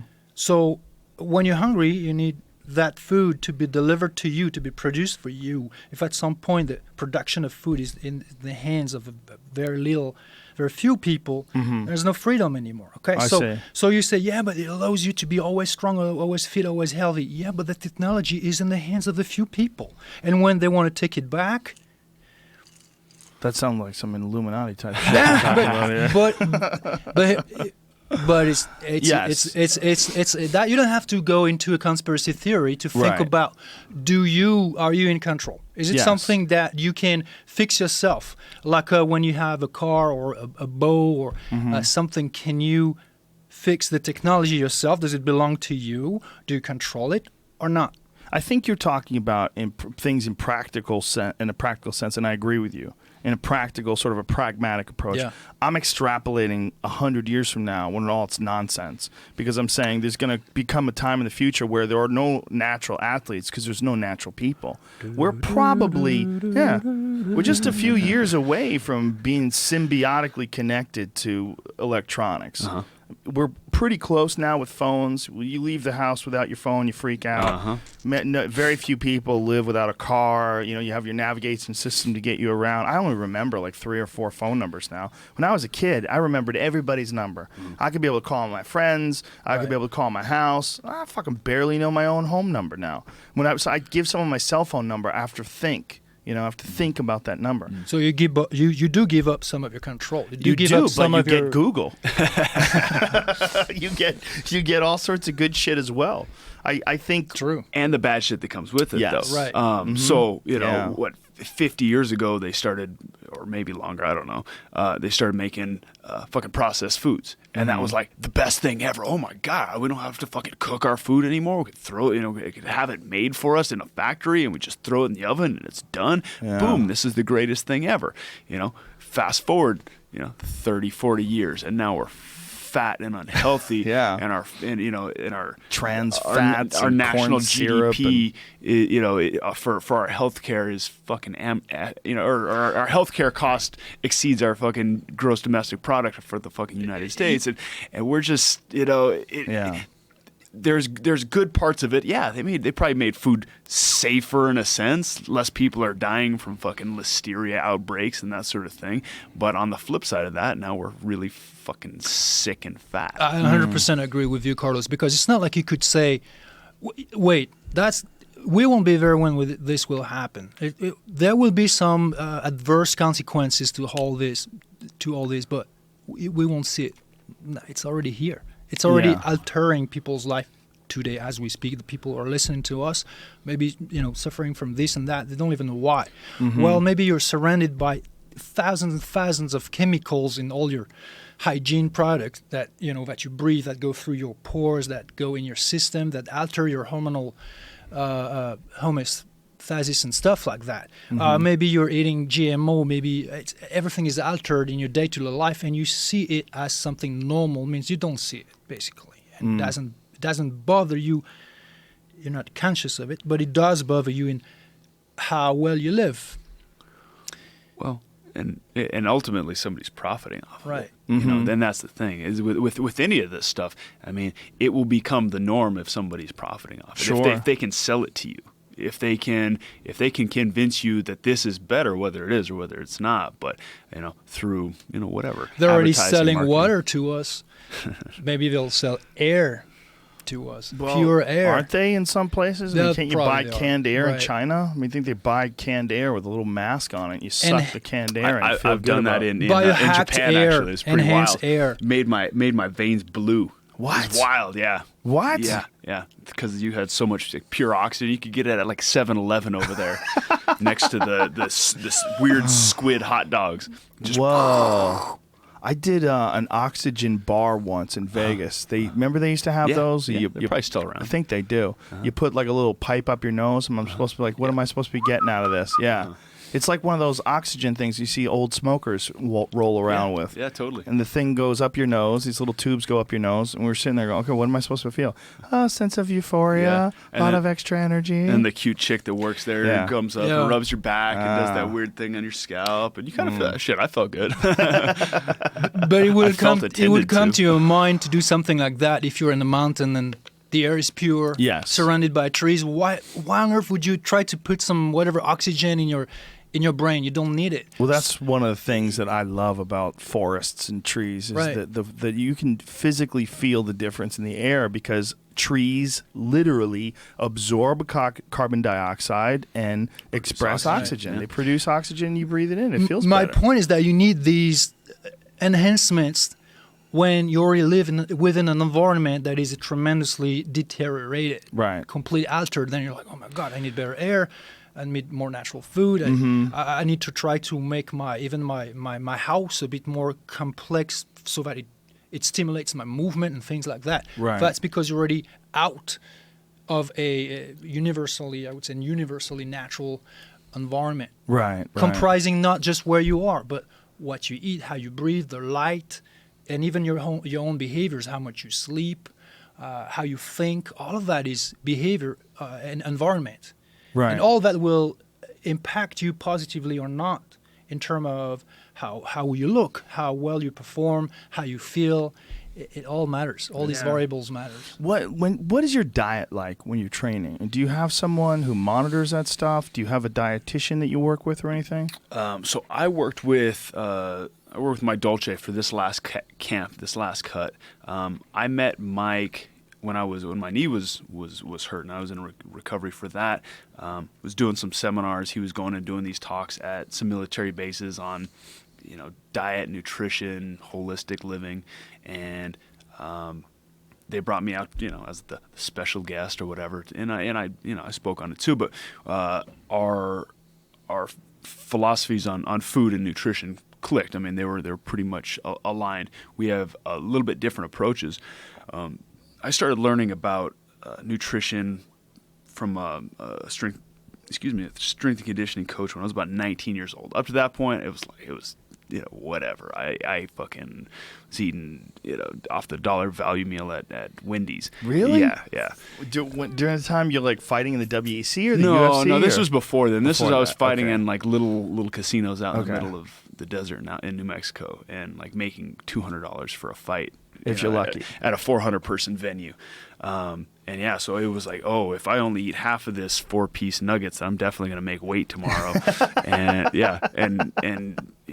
I vividly remember those days. Anyway, got with this guy, And he just kind of taught me the basics, basically taught me about macronutrients. And he mainly trained bodybuilders, but gave me some basics. And then since that point, I've through my own practice, through my own practical applications of running through these training camps, running through these weight cuts, and absorbing information, going out there and looking at information myself, have kind of figured it out pretty much on my own.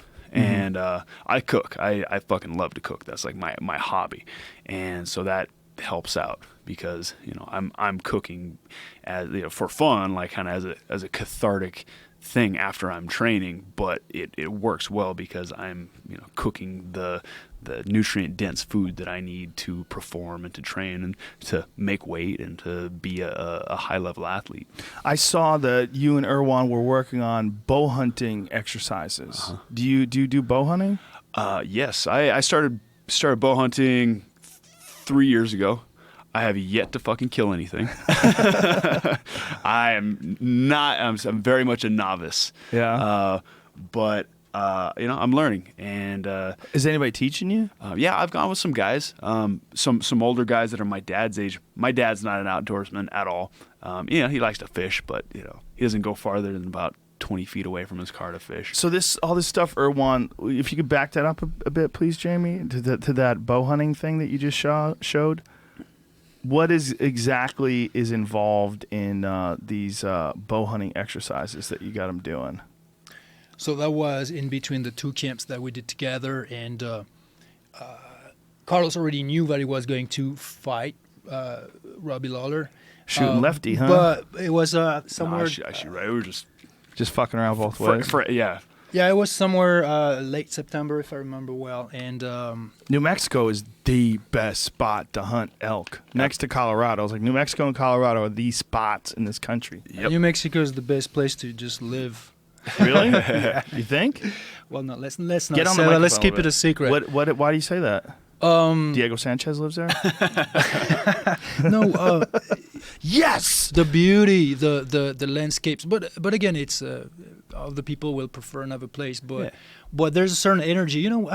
Some places resonate with you more than others. Me, I moved to Santa Fe, New Mexico, never left, and then find Jessica, my soulmate, and everything is beautiful there. And well, you look like nature. Jesus. It's a perfect place to live. Santa Fe, it's a lot of hippies. You got a scarf on, even though you're indoors. It's a perfect place. I'm European. I can afford it. Whatever.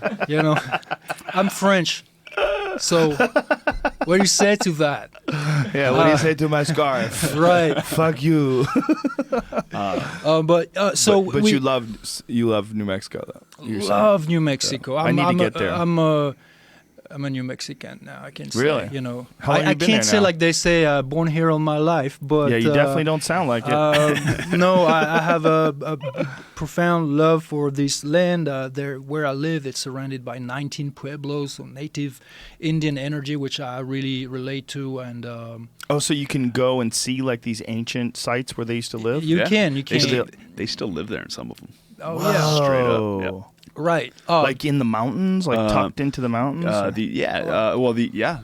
There's lots of these reservations these also. mud kind of old school Right. like Stone Age apartment kind of buildings, and they have Cool. cable, and now they have Cable. They got satellites hanging off the side of them now, and What? Man. Oh my God, that's insane. If you ever come out to New Mexico, I'll take you by Acoma, bro. Dude, It's I'm going. wild. I've been thinking Wild. about going to New Mexico and doing a show there for a while. Yeah. I want to do something, and probably Albuquerque is a good place to go, right? Albuquerque or Santa Fe? Where should I go? Santa Fe's an hour away, so come to Albuquerque, and then boom. Okay, boom. And there's a lot of stuff right around. Come hunt. Okay. Okay. Yeah. There's the Apache, Jicaria, Apache, Mescalero, Apache reservations. It's still there. It's really A lot of cool that stuff. energy A lot is- of cool stuff. a lot of cool stuff. But it's a secret. Let's not talk about it. Too late. So with regards to the bow hunting stuff, Right. honestly, the stuff that we were doing wasn't a whole lot different than what we were working on for the training camps. We were working foot, ankle, knee, hip stability in complex environments, in walking on logs or navigating different terrain while staying aware of my surroundings. If I'm fucking sitting there looking at my feet and stumbling over myself and worrying so much about being quiet and where I'm standing, fuck, I might miss a goddamn something right there. Mm-hmm. And feeling with your feet, a saying that Erwan has that helped me out quite a bit is kind of a coaching cue, is put your mind in your feet, so that I'm looking here and I'm aware of what's going on around me, but I can feel where I'm going. Boom, I hunt in like minimal boots, so I can feel if I'm about to crack that stick and make that. What kind of boots you wear? Like a lightweight? They're called, the ones I use are called Mini Mill. And they are... How do you spell that? MINIMILL, I think is what it is. And they're dope, man. So I think initially the Vibram's Five Fingers came into vogue in the military. They loved it, right? And everybody was all about the minimal footwear. Right. But if you go too minimal too fast, you're going to hurt your feet, because our feet... Our bones, for our it. tendons, our muscles Right. are atrophied from being in basically casts. Yes. Yeah. For our entire life, and all of a sudden I'm going to go run a couple miles like I did in these supportive shoes, and you're going to get stress fractures. You're going to get all kinds of injuries. Mm-hmm. So I think the military, a couple of the branches banned the 5 finger shoes, or the five. Yeah, that's what they're called. Because right? people are getting hurt? Because Five yeah, fingers. foot injuries. Foot Wow. injuries. Lots. Because people's bodies and physiology are just not ready structurally. You have to work your way up to everything's it. at your fight, indeed. This guy runs barefoot through the mountains. You run barefoot? Yeah. Yeah. You don't wear any shoes at all? No. Well, sometimes, but Rarely. it depends on what I do. But I do train also to be barefoot, because it makes you extremely sharp mentally. You have to be extremely focused to just not injure yourself, Right. and to be extremely adaptable. So it doesn't just train. People think, oh, okay, so it's going to make your the sole of your foot tougher. What about that? What's special about that? But that's not the point. That's not. It's There's strengthening, many more benefits beyond just making your feet tougher. It's so fascinating that when in the invention of the running shoe, which what they thought was an advancement, we're going to put cushioning, it'll save people's bodies, the wear and tear, and it actually wound up fucking people up and getting more injured. The foot is a masterpiece. There's nothing to change about it. The human foot is a masterpiece. Yeah. And you try to come up with some cutting science shoes, footwear. It's bullshit. Well, it also you just need changed the minimal. You just need stride. minimal protection to avoid abrasion and punctures and things like that. Mm-hmm. But otherwise, you need to let the foot work as naturally as possible. And if you don't, then you will make your feet weaker. Right. It will shrink it. It will numb it. But then on the flip side of that coin, my feet aren't strong enough to just go and run as I would normally in completely minimal shoes. I have to kick back. I have to kick back the intensity and the distance. So if I really want to get a really hard run in and get fatigued, I throw on some regular old running shoes. Shorter distances, I'm like specifically training my feet and conditioning my tissues and everything to be able to do that, and that's kind of a distinction. And moving So I don't hurt myself. right. Moving barefoot in wild environments is not it's not mandatory. To people say wanna Mandatory. mandatory. Well, forgive my No, it's okay. French. I just when I have to do the math in my head as to what you said, I feel like I have to clarify for the people listening. All right. Okay. Well, thanks. That's good. Thanks. You don't have. It's not mandatory. Mandatory. Mandatory. Mandatory. Thanks, Joe, for correcting It's all right. my flawed English. It's very good English. It's way better than my French. You start resetting your body in a more natural way through these natural movement patterns, and you can do that in indoors environment, even wearing some minimal footwear.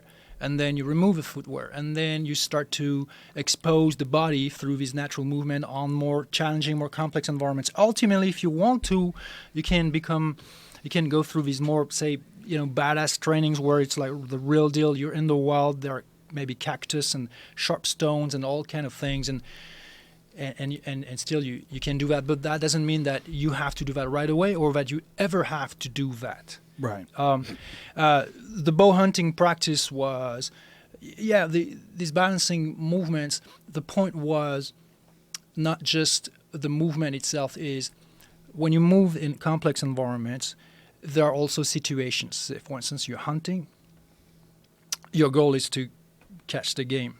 So you need to be aware of what's going on. You need to avoid being detected, and you need to look and scan your surroundings and be as light as possible, as silent as possible. If you're already in trouble with your movement, if you're already struggling with your movement, how much of your brain activity and awareness is going to be dedicated to the situation itself, which is the hunting part? Right. Because the movement part in the environment part is already, it's not there. You're struggling. It's not just a matter of, I have some cardio, so I'm good. No, well, maybe you have a hard time just kneeling, just getting up and getting down, let alone in a supple, silent, smooth way that is not detectable. So bow hunting kind in of things particular, we're training. Bow hunting in particular has sort of experienced this most recently, this fitness movement, where a lot of guys are getting in extremely good shape to be able to run the mountains so that they can hike long distances and not be fatigued, and so that they can take shots and have some mobility where you can be on your knees, and for long periods of time you might have to be held at full draw while an animal's looking at you after having run up a hill. Exactly. And you're fatigued. Yeah, and it's the difference between being successful and not being successful. I mean, in today's day, you can still go to the supermarket, but ultimately what it means is whether or not you can eat or not eat. So you have to be in physical shape to be able to do that kind of hunting, and a lot of it is at high altitude, so you're trudging through the mountains with low oxygen. Both the body and mind have to deal with so many diverse variable changing, and that's adaptability. It's about adaptability. I got the chance to train the SEALs in Coronado, and these guys are, well, number one, they are gentlemen. They're real good people, but they are extremely fit from the standpoint of how much they can run, how much they can endure. But I would challenge them with very simple movements, such as some of the movements we've trained together with Carlos. When you are in that split squat position and you pivot, reverse your orientation from forward to backward, and while maybe holding a stick that represents a rifle or a bow, or it could be a camera if you're shooting photos. So if you're struggling with that movement, you have imbalances. How much, again, of your situational awareness can be dedicated to the situation at hand, at stake? That's a good point. Because you're surviving the movement, like, whoop, excuse me, and then stay close to the mic. Oh, all right, and then for a split second, or maybe for a little longer, you're in trouble. So, in a cage situation, it's very similar, because you need to always keep an eye on your opponent. So you need that situational awareness, while also not having to think exclusively at how you move. So the more comfortable your movement, the more fluid, the more second nature it becomes, then the more attention your brain can dedicate to the situation and to the adaptability, the range, the timing, all of these subtle little adaptations. And your brain is in charge. Your brain commands, not the body. So the body needs to be able to move in a highly reliable way. Ultimately, that it is the movement itself or the situational awareness, it all boils down to the brain. What I was getting at before with the bow hunting is, and with regards to your diet, like, do you eat wild game or do you get, like, what?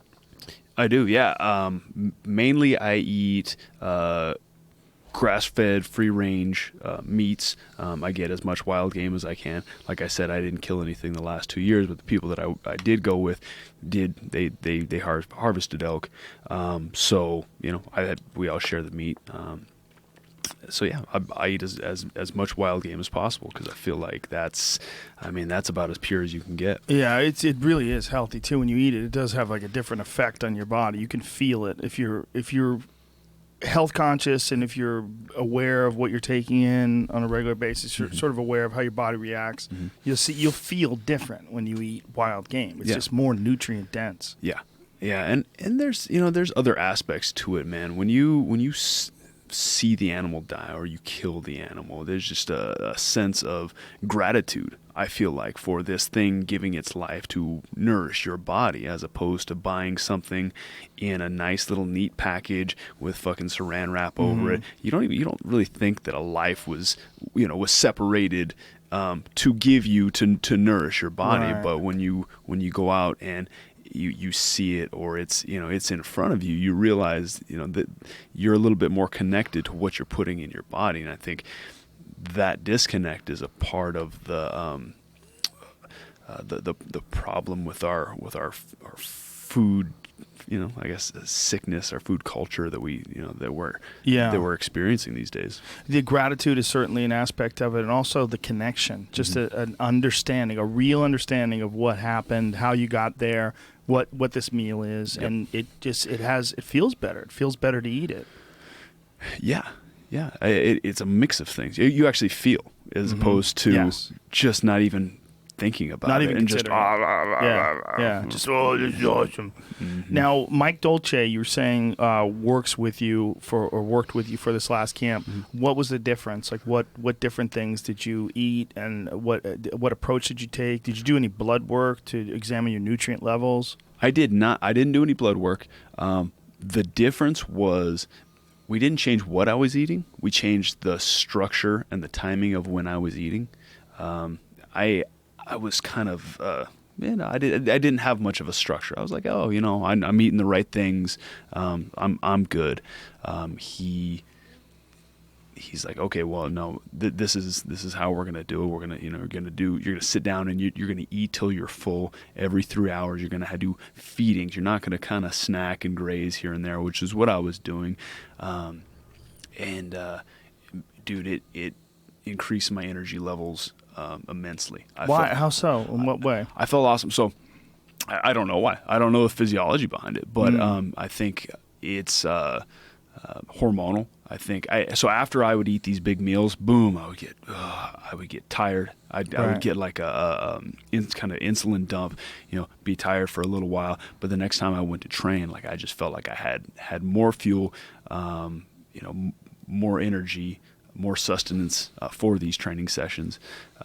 And my weight cut was, I've never had a weight cut as easy as that. We were eating, full large meals right up until the night, or even the night before weigh-ins. What? I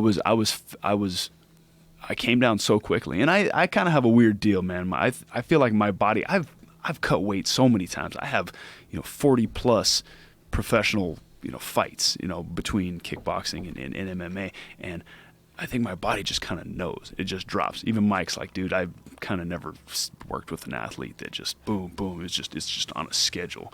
It just, my weight drops. But I felt amazing. I felt good in the fight. I think I looked good in the fight. I performed well. The cut was awesome. So you're eating big meals? Fairly big, relatively big meals. How many calories are they counted out? So I would say I would have probably an 8-ounce portion of salmon, probably a cup of white rice, and then a good amount of vegetables. We're talking about several times a day. Really? Yeah. Wow, that's interesting, because most people think of weight cuts being that you severely restrict the amount of calories you have. Your body starts to go into ketosis or what have you, starts absorbing fat instead of carbohydrates. You dehydrate yourself then after that, and that's how you get to that state. Yeah, well, that's one way to do it, and I've definitely done that way before. I've done it a bunch of shitty ways. What's the worst way you've ever done it? Not the chicken nuggets way, but as an. But right around that same time, not eating. I remember. So my first kickboxing fight ever, I fought a guy named Andy Sauer. I don't know if you're familiar with Andy Sauer. That was your first kickboxing fight? First kickboxing what fight ever. What the fuck is that? Yeah. Who's your manager? How long had Andy been fighting then? His record at the time, I 62 and 4 or something? 93 and 1. Oh my God, that's so insane. 93 and 1, and I was your first kickboxing fight. Oh my God. So I was 12 and 0 as an MMA fighter. Oh my God. I was 19 years old. I had maybe 1 or 2 amateur boxing fights, and I had been training kickboxing for a long time. But anyway, I go out to. He had 90 what? 90 how many? 93 and 1. I remember. Oh my God. What fucking governing body sanctioned that? It was in Japan. I was the guy that they were bringing in Japan. Exactly. I was the guy that they were bringing in for the slaughter. Oh my God. And I show up out there, and I think I remember I was only like 8 pounds out, and we didn't know what the fuck we were doing with regards to the weight cut at the time. I was 19, and so I'm like, oh shit, and I just stopped eating. I just didn't eat for about 4 days. Oh no! Yeah. Oh no, that's so. Meanwhile, 8 pounds ain't shit. That like ain't today, shit. I'll do that. I'll do that. Yeah. The day before, 8 pounds. You're like, oh, we're good. Yep. Exactly. Still eating. It's one day in the sauna. Yeah. Yeah. That's oh nothing. My God. And so I starved myself for about 4 days. And were you checking your weight while you're starving yourself? Yeah, I think I was. I don't remember. It was a long time ago, but. It was same day weigh-ins too. Oh Christ! I weighed in the morning and then fought about maybe 8 or 9 hours later. Oh my God! And I went 5 rounds with him. Wow! I got my ass kicked. I got my ass kicked, but I learned a lot and I grew from the experience. I would imagine. Holy shit! Yeah. Andy Sauer's a legend. Yeah. Yeah. That is so crazy. That was your first kickboxing fight. He TKO'd me with 17 seconds left to go. He had chopped my legs down to the point where I couldn't even stand. I was falling through the ropes. I was all fucked up. Wow. Yeah. It was awesome though, man. It was dope. It was cool shit. I went back in. I came back to Albuquerque. I went down to the gym, and these guys that had been kind of throwing me around up to that point. I specifically remember Diego Sanchez. I mean, at the time, he's like King of the Cage champion. He's like the man in New Mexico, man at Jackson's, and he always gave me a really, really, really tough fight or tough sparring matches at the point. And after I went through that experience, it was just kind of like, you can't do shit to me. Wow. Just nothing. Just changed you. Yeah. That's interesting. Yeah. That's amazing. Well, what a fucking crazy matchup that is. Yeah. That's criminal. You should find out whoever matched you up and go beat their ass. I know who did it. I'm glad. I shake their hand. That shaped me. You know? Well, for a guy like you could handle it. But goddamn, that could have. And I think they knew that. It's the Stockholm syndrome. Stockholm syndrome. Yeah. Right. Yeah. Right. No. Yeah. Becoming friends with your captors. Right. That's insane, man. What a crazy fucking matchup. Yeah. I've never seen it. I've never seen a video of it. I think it's out there. Wow. I think even Andy Sauer hit me up on one of the social media, it's like asking if I had ever seen it. I'm like, no, up to this point I have not. It was under shoot boxing rules. So shoot boxing, I don't know if you're familiar, was billed as no holds barred stand up. So it was throws and takedowns with kickboxing. Okay. No elbows. Like Draka? Remember when they used to do that? They were doing that in the United States for a while. It was kickboxing with takedowns. I don't remember that, but that's what this was supposed to be. Maurice Smith did that for a little bit. And standing submissions. What? And, you were supposed to be able to do standing submissions, and I actually caught him in a few chokes standing. And I think the rules were if the guy hits his knees, they break it and they stop it. Wow. Yeah. I don't know. It was weird. It was cool, man. It was a good experience. I was 19 years old. I got to go to Japan. Yeah. Well, fight for probably $500. I don't even remember how much it was. Japan's crazy. Did you see Ryzen? What's that? Did you see Ryzen, the Japanese the New Year's show with Fedor? I did not. Yeah, it's ultimate freak show. Yeah. It was awesome. Cool. Yeah, it was almost like kind of like early days of Pride where it was like kind of chaotic. Like Gabby Garcia was there, 220 pounds. I saw that fight, yeah. Juice to the fucking earlobes. She And she got dropped, right? She did, but right off the bat. But she came back and she cracked the chick with a back fist. Fucking back fist coming back, man. Arlovsky with Travis Brown, he landed a back fist. Oh, this one. Yeah, a regular back fist, not a spinning back fist, a regular back fist, just a pimp hand, just the backhand pimp hand. But it was 2 days of fights. Wow. Yeah, Sakuraba, it might have been more than 2 days. Sakuraba fought Aoki, which was just criminal. They shouldn't let Sakuraba fight anymore. Right. It's just awful to watch. How old is he now? It's not how old he is. It's the miles. Yeah, You know, he's probably younger than Anderson. You know, if I had to guess, Yeah. I would say he's younger than Anderson. But the beatings that guy's taking. Did you see the Melvin Manhoef fight when Melvin was soccer kicking him and he was down? It's it's so hard to watch. Those Vanderlei knockouts that he suffered, those were brutal. Those were ruthless, yeah. That guy's been through the ringer. You know, he's so what a legend though that guy is. What a legend. Absolutely. I remember the first time I saw Pride, I saw him fighting Hoist Gracie. And Oh, just wow. wasting him. That was that 90-minute fight. That was that 90-minute one, and Yeah. he had Hoist in that like dead to rights knee bar, Yep. and Hoist would not tap. And Yeah. I forget what ended up happening. Was it a draw? Decision. Yeah. Just- Well, it was a draw because they went the 90 minutes and nothing happened. Yeah. I think it was a draw. I think that's how they. No. Hoist broke his ankle. That's right. Didn't he break his ankle and he couldn't continue? Fuck. Why do I not remember that? Jamie will pull it up. He'll find Yeah. out. All right. Cool. There was 2 fights. They had another one in K1, and that was in America. I was there live for that one, and Hoist was juiced up. He was big. He was yoked up. Then he tested positive, and they fined him a fuckload of money. I don't know if he ever paid it, but he vanished. But now he's back. He's fighting, which is crazy. He's fighting Ken Shamrock. I saw that Yeah. on Bellator. Yeah. Yeah, it's the main event in February. That's crazy. Yeah, it's so strange. Yeah. I remember their fight was the first fight I ever saw. It was the first UFC fight I had ever seen. And Sakuraba and Hoist? No.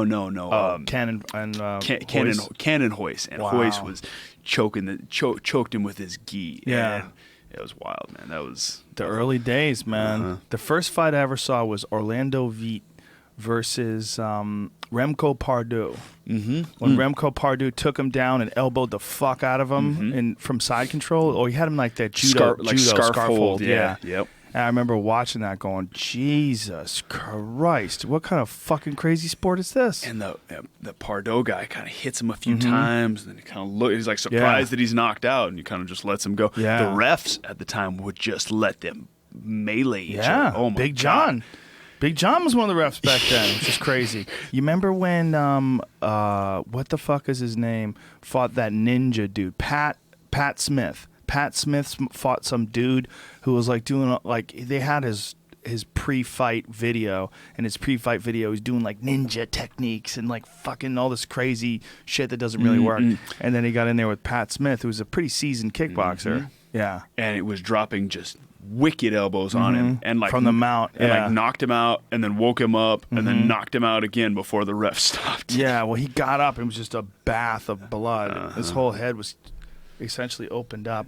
Boy, that was the early days, man. The early days were really fascinating because I mean, you were around martial arts before the UFC, so you had seen, like, you know, you'd seen karate and you'd seen all these different judo and all this different stuff, and nobody really knew what the best stuff was.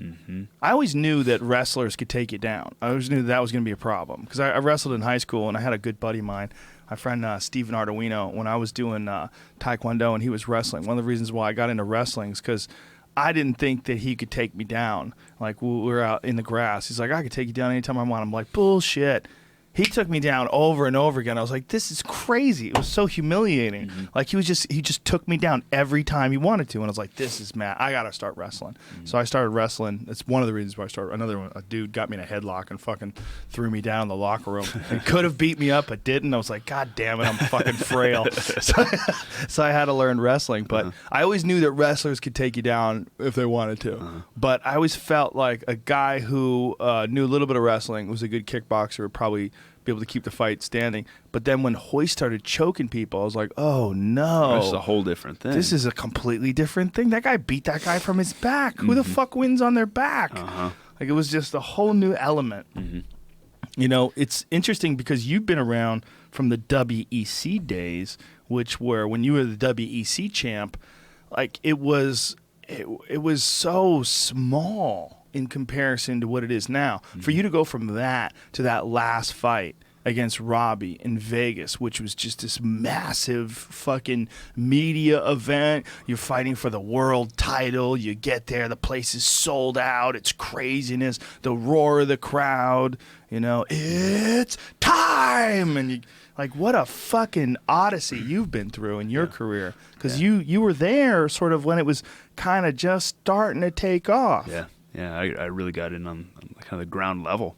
Yeah. I mean, even before WEC, I told you we were fighting at like 200, 300 person venues in the middle of the desert. And it's been crazy, man. It's been an incredible ride, and it has been the coolest fucking thing ever, man. I wanted to, as a young kid, none of this existed, but I was into, you know, the like early 90s martial arts movies and the Ninja Turtles, and I wanted to be a ninja. That's what I wanted to do. Of course. I remember that was the second movie that I had ever seen, was the first Ninja Turtles movie, and I came out of there throwing fucking kicks and spinning shit, and from then on I was training to be something. Yeah. And just so happened I lived in a time that this came to be, and lived in a city where there was this camp that was, kind of inexplicably good for a small podunk place like Albuquerque. But not just inexplicably good for what it was, but also for the time, and it evolved. Whereas a lot of those camps that were big back then, like the Lion's Den, they're gone. You know, the Pat Militich's gym, it's gone. Like these gyms that were really big at the time, they didn't evolve, or they didn't carry on, or for whatever reason they stopped doing it. You know, your gym has not just evolved, but evolved to be one of the premier gyms in the world. It's really kind of incredible. Yeah, and there's been a lot of change. You know, a lot of the original guys have branched off and are kind of doing their own thing. But the genesis of MMA in Albuquerque is kind of an interesting story. And I wasn't there. I was like told this. I was, this is kind of firsthand hearsay from the people who did develop this thing, is that basically these guys from these different disciplines got together, and they had watched the UFC and wanted to, I have a wrestling background. This guy has a Kempo background. This guy's like a AKKA karate kind of background or whatever. They all got together and they started formulating this shit. And this one guy was a flight attendant, and he was flying all over the country, and everywhere he'd stop, he would go to these different schools. Because there wasn't the internet at the time. You couldn't jump on YouTube and look at techniques. Right. So he would go. The guy's name is Chris Luttrell, and he cornered me for my fight against GSP. And is one of the founding members of Jackson's. He was going to these different jiu-jitsu, judo, pancration schools and seeing what they were doing. And then he was bringing the information back. Wow. And then they were kind of getting into the laboratory and see what was working. At the same time, some of these guys were bouncers and police officers, and literally using this stuff, on the street in some roadhouse type fucking situations. That's awesome. My original trainer was like a Patrick Swayze from Roadhouse type kind of guy, Tom Vaughn. I don't know if you know Tom Vaughn. He trains Tim Means. Yes. And is Fit NHP now in Albuquerque as well. And him and Greg were, that he's one of the founding members as well. It's kind of crazy that there's two big gyms like that in a place as small as Albuquerque that have UFC fighters. Well, they split. They're from the same place. They branched off at one point. Yeah, but they split up. It's crazy that these both guys have developed really high level talent. Well, it's because they all came from the same the same original thing. That's a fascinating story about the flight attendant. I'm sorry, what's his name again? Chris Luttrell. Chris Luttrell.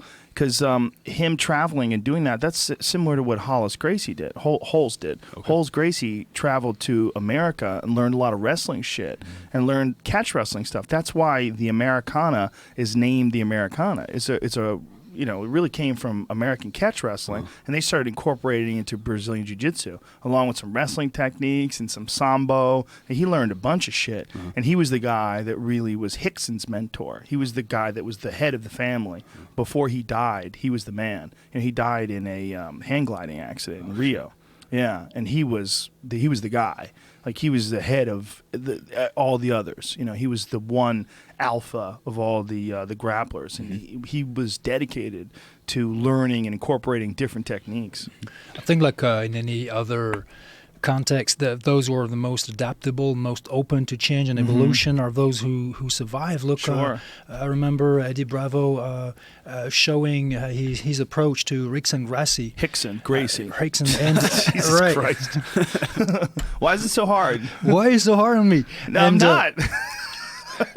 And he was, despite his amazing knowledge and background and achievements, he was open enough to listen carefully, respectfully, with humility. He even asked questions. Like, Hickson was asking questions about different aspects of the positions. Yeah. And coming from the BJJ world, that's unusual, actually. Well, Hickson is a very unusual guy. Hickson was a yogi. Like, he was the first guy to incorporate yoga, and he is a legit yogi. Like, have you ever seen the videos of him doing those exercises in Santa Monica where he's balancing on one leg and he puts his leg up in a full split? He has incredible control of his body. Yes, and hence the people legitimately saying, hey, Rickson was the first to implement movement in his training. He was, yeah. He was. But here's the thing. To me, I want to pay tribute to all coaches, that they are Muay Thai striking coaches, judo coaches, even strength and conditioning coaches. They are all movement trainers and movement specialists. They all are. Well, more or less specialized, but they are. It's all movement. It is. And, there's an interesting aspect that's going on right now in 10th Planet Jiu-Jitsu with break dancers.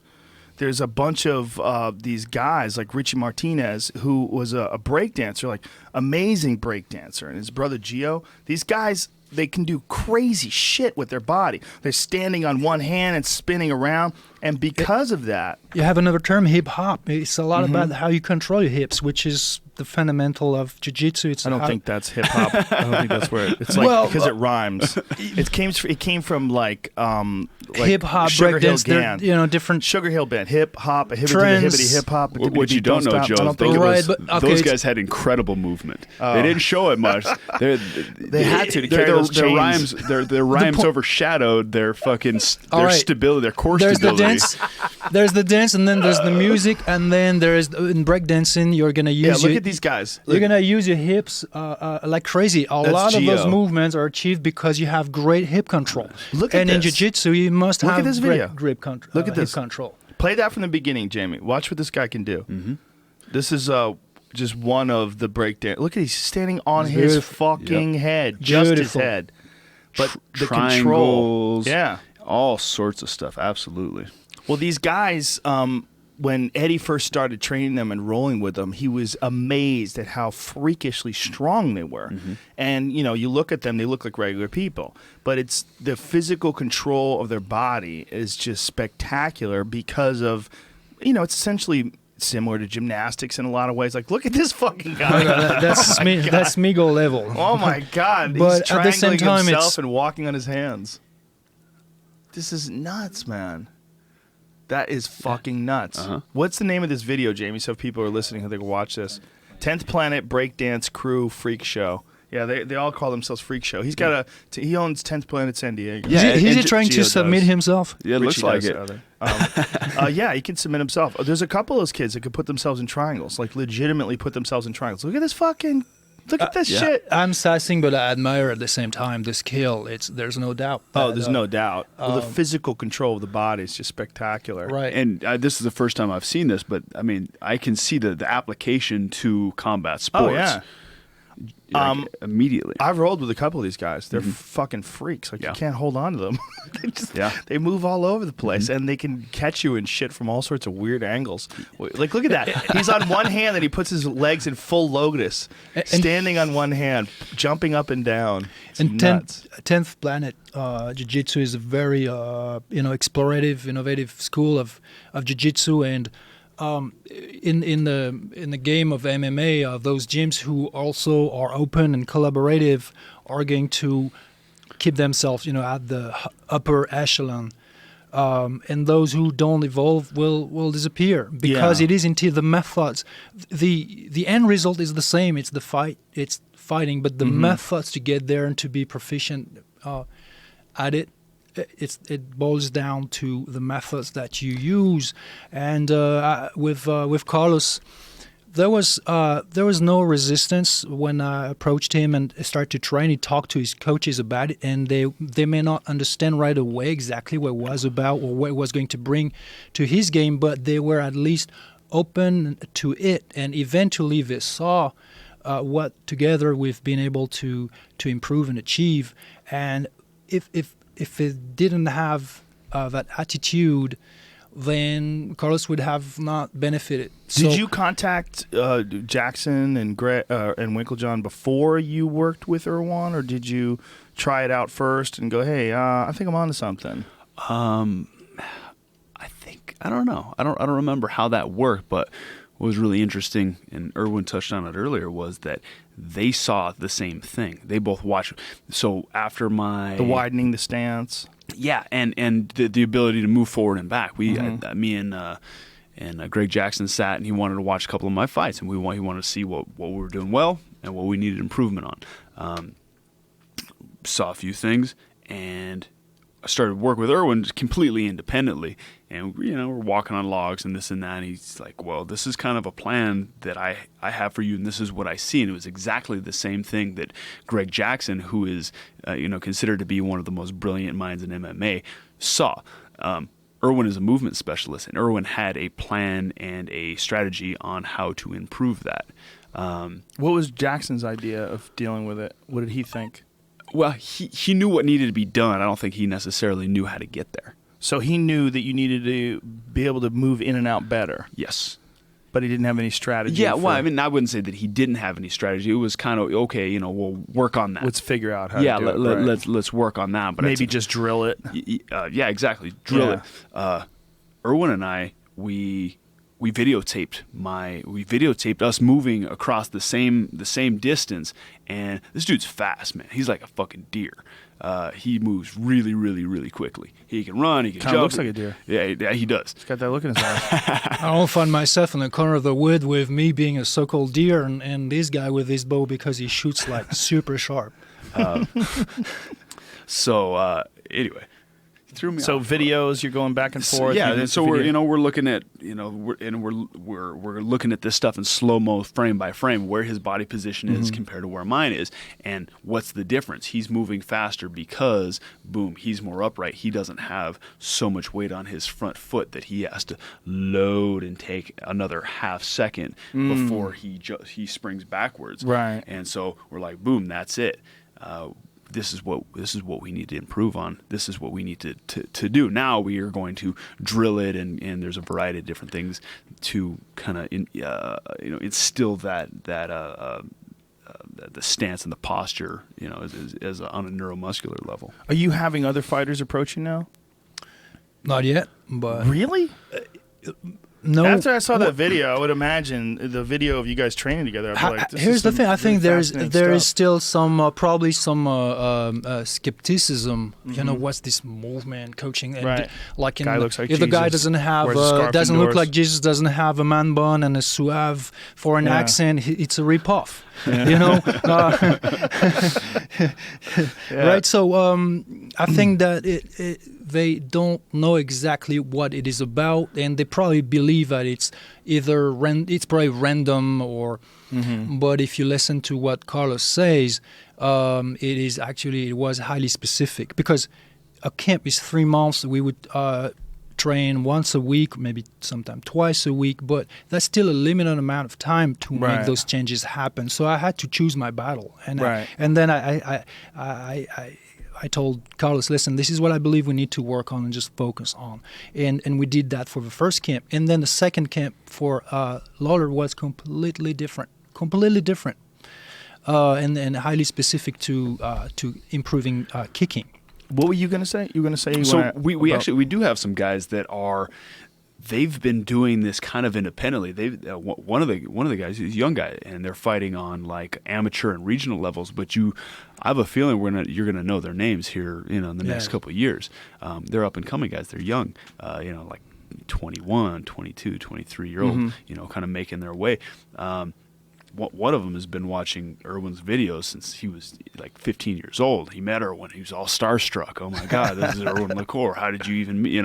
And they are incorporating movement quite a bit. So it's not that they haven't sought him out. They're kind of very interested in this and doing their own stuff and finding the stuff online and watching Edor Portal stuff, watching Erwan's stuff, and definitely incorporating a lot of this stuff. And then one of the kids is a gymnast. He was a gymnast before, and so now he can do all kinds of crazy shit. I mean, they're all looking for an edge. Definitely, they're all looking for an edge. Yeah. Even Carlos was looking for. Well, George St. Pierre was doing a lot of gymnastics. Pat Cummings does a lot Yeah, it's the same thing. And now we're like we see with Conor McGregor, so it's like this big thing. Oh, this movement. GSP was, he was doing gymnastics for the same exact reasons, to be able to move his body better through space and ultimately become a better fighter and be able to better beat the shit out of people. Yeah, that's the goal, right? It's fun and it's cool. It's a cool way to train, and after the fact, I think this is a cool fitness modality that's very different. I absolutely love it. I've been an athlete all my life, and I plan on being an athlete till the fucking day I die. How much longer do you think you're going to be fighting? Have you considered that? Yeah. Because I've heard you talking about that after the Robbie Lawler fight. I don't know. I'm How old are you now? 31. I'll be 32 in a few months. So you're still in your prime. I am, but this has been a long road. I started fighting professionally at 18. Have had 40, over 40 fights. And you feel it? You get dinged up? I get dinged up, and I still feel great. I think my concern is the long-term neurological stuff that is, kind of coming to light with all this studies on the concussions. And you see me fight. I don't go in there and not take damage. Yeah. I fucking take damage. I take punishment.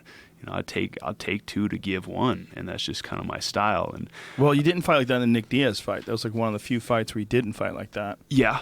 I felt I'd seen a lot of guys go in against Nick Diaz and gas themselves out trying to knock that guy out, man. Yeah. It's like you can't knock him out. He took a full-on left hook from Paul Daly, flopped around a little bit, popped back up. Paul Daly blew his wad trying to finish him, and then got knocked the fuck out himself.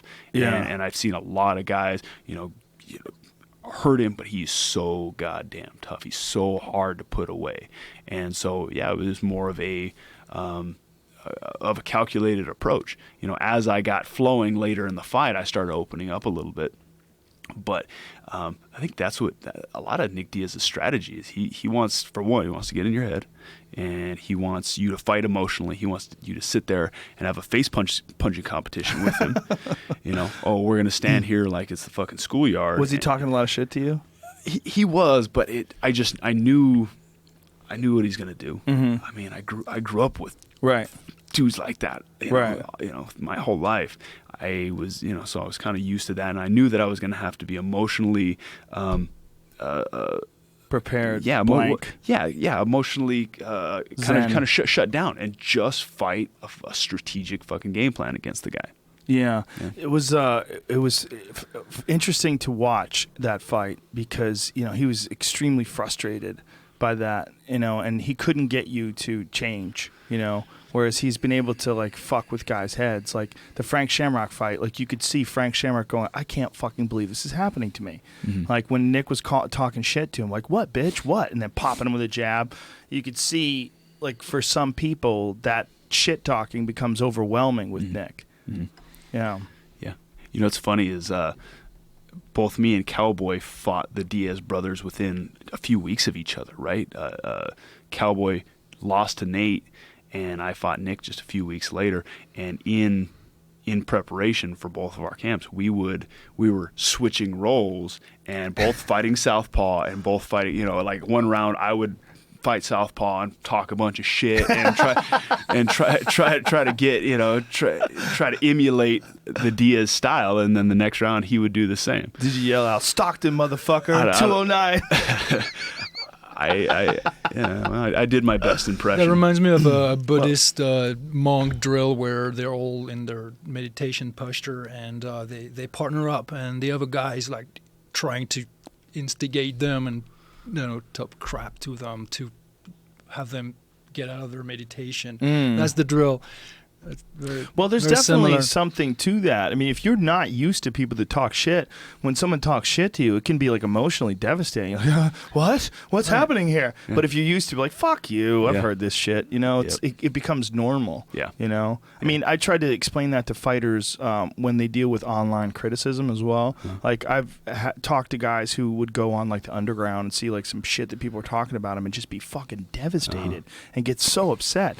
And I was like, look, man, you got to treat it like snake venom. You get a little bit of that shit in your system, and you're going to be okay. You get a little bit more, and you eventually you build up an immunity to it, and then you go, oh, I get it. You're just a bunch of little cunts who've never accomplished shit. Yeah. So you're talking shit about fighters, calling them pussies, and like, because to some fighters, you have a loss, and you're like, good, I'm glad he got knocked out. I fucking hate watching that guy fight. He's a pussy. Like, Yeah. and to them, Just it's some like hateful stuff. Oh my god! It's And the initially, it's like whoa. Yeah. After that, you know, I'd never experienced that until after the Diaz fight. Like there had been some, but after the Diaz fight, I mean, you know that it was like, big time. So yeah, I just call it the vicious and what? I call it the unique snowflake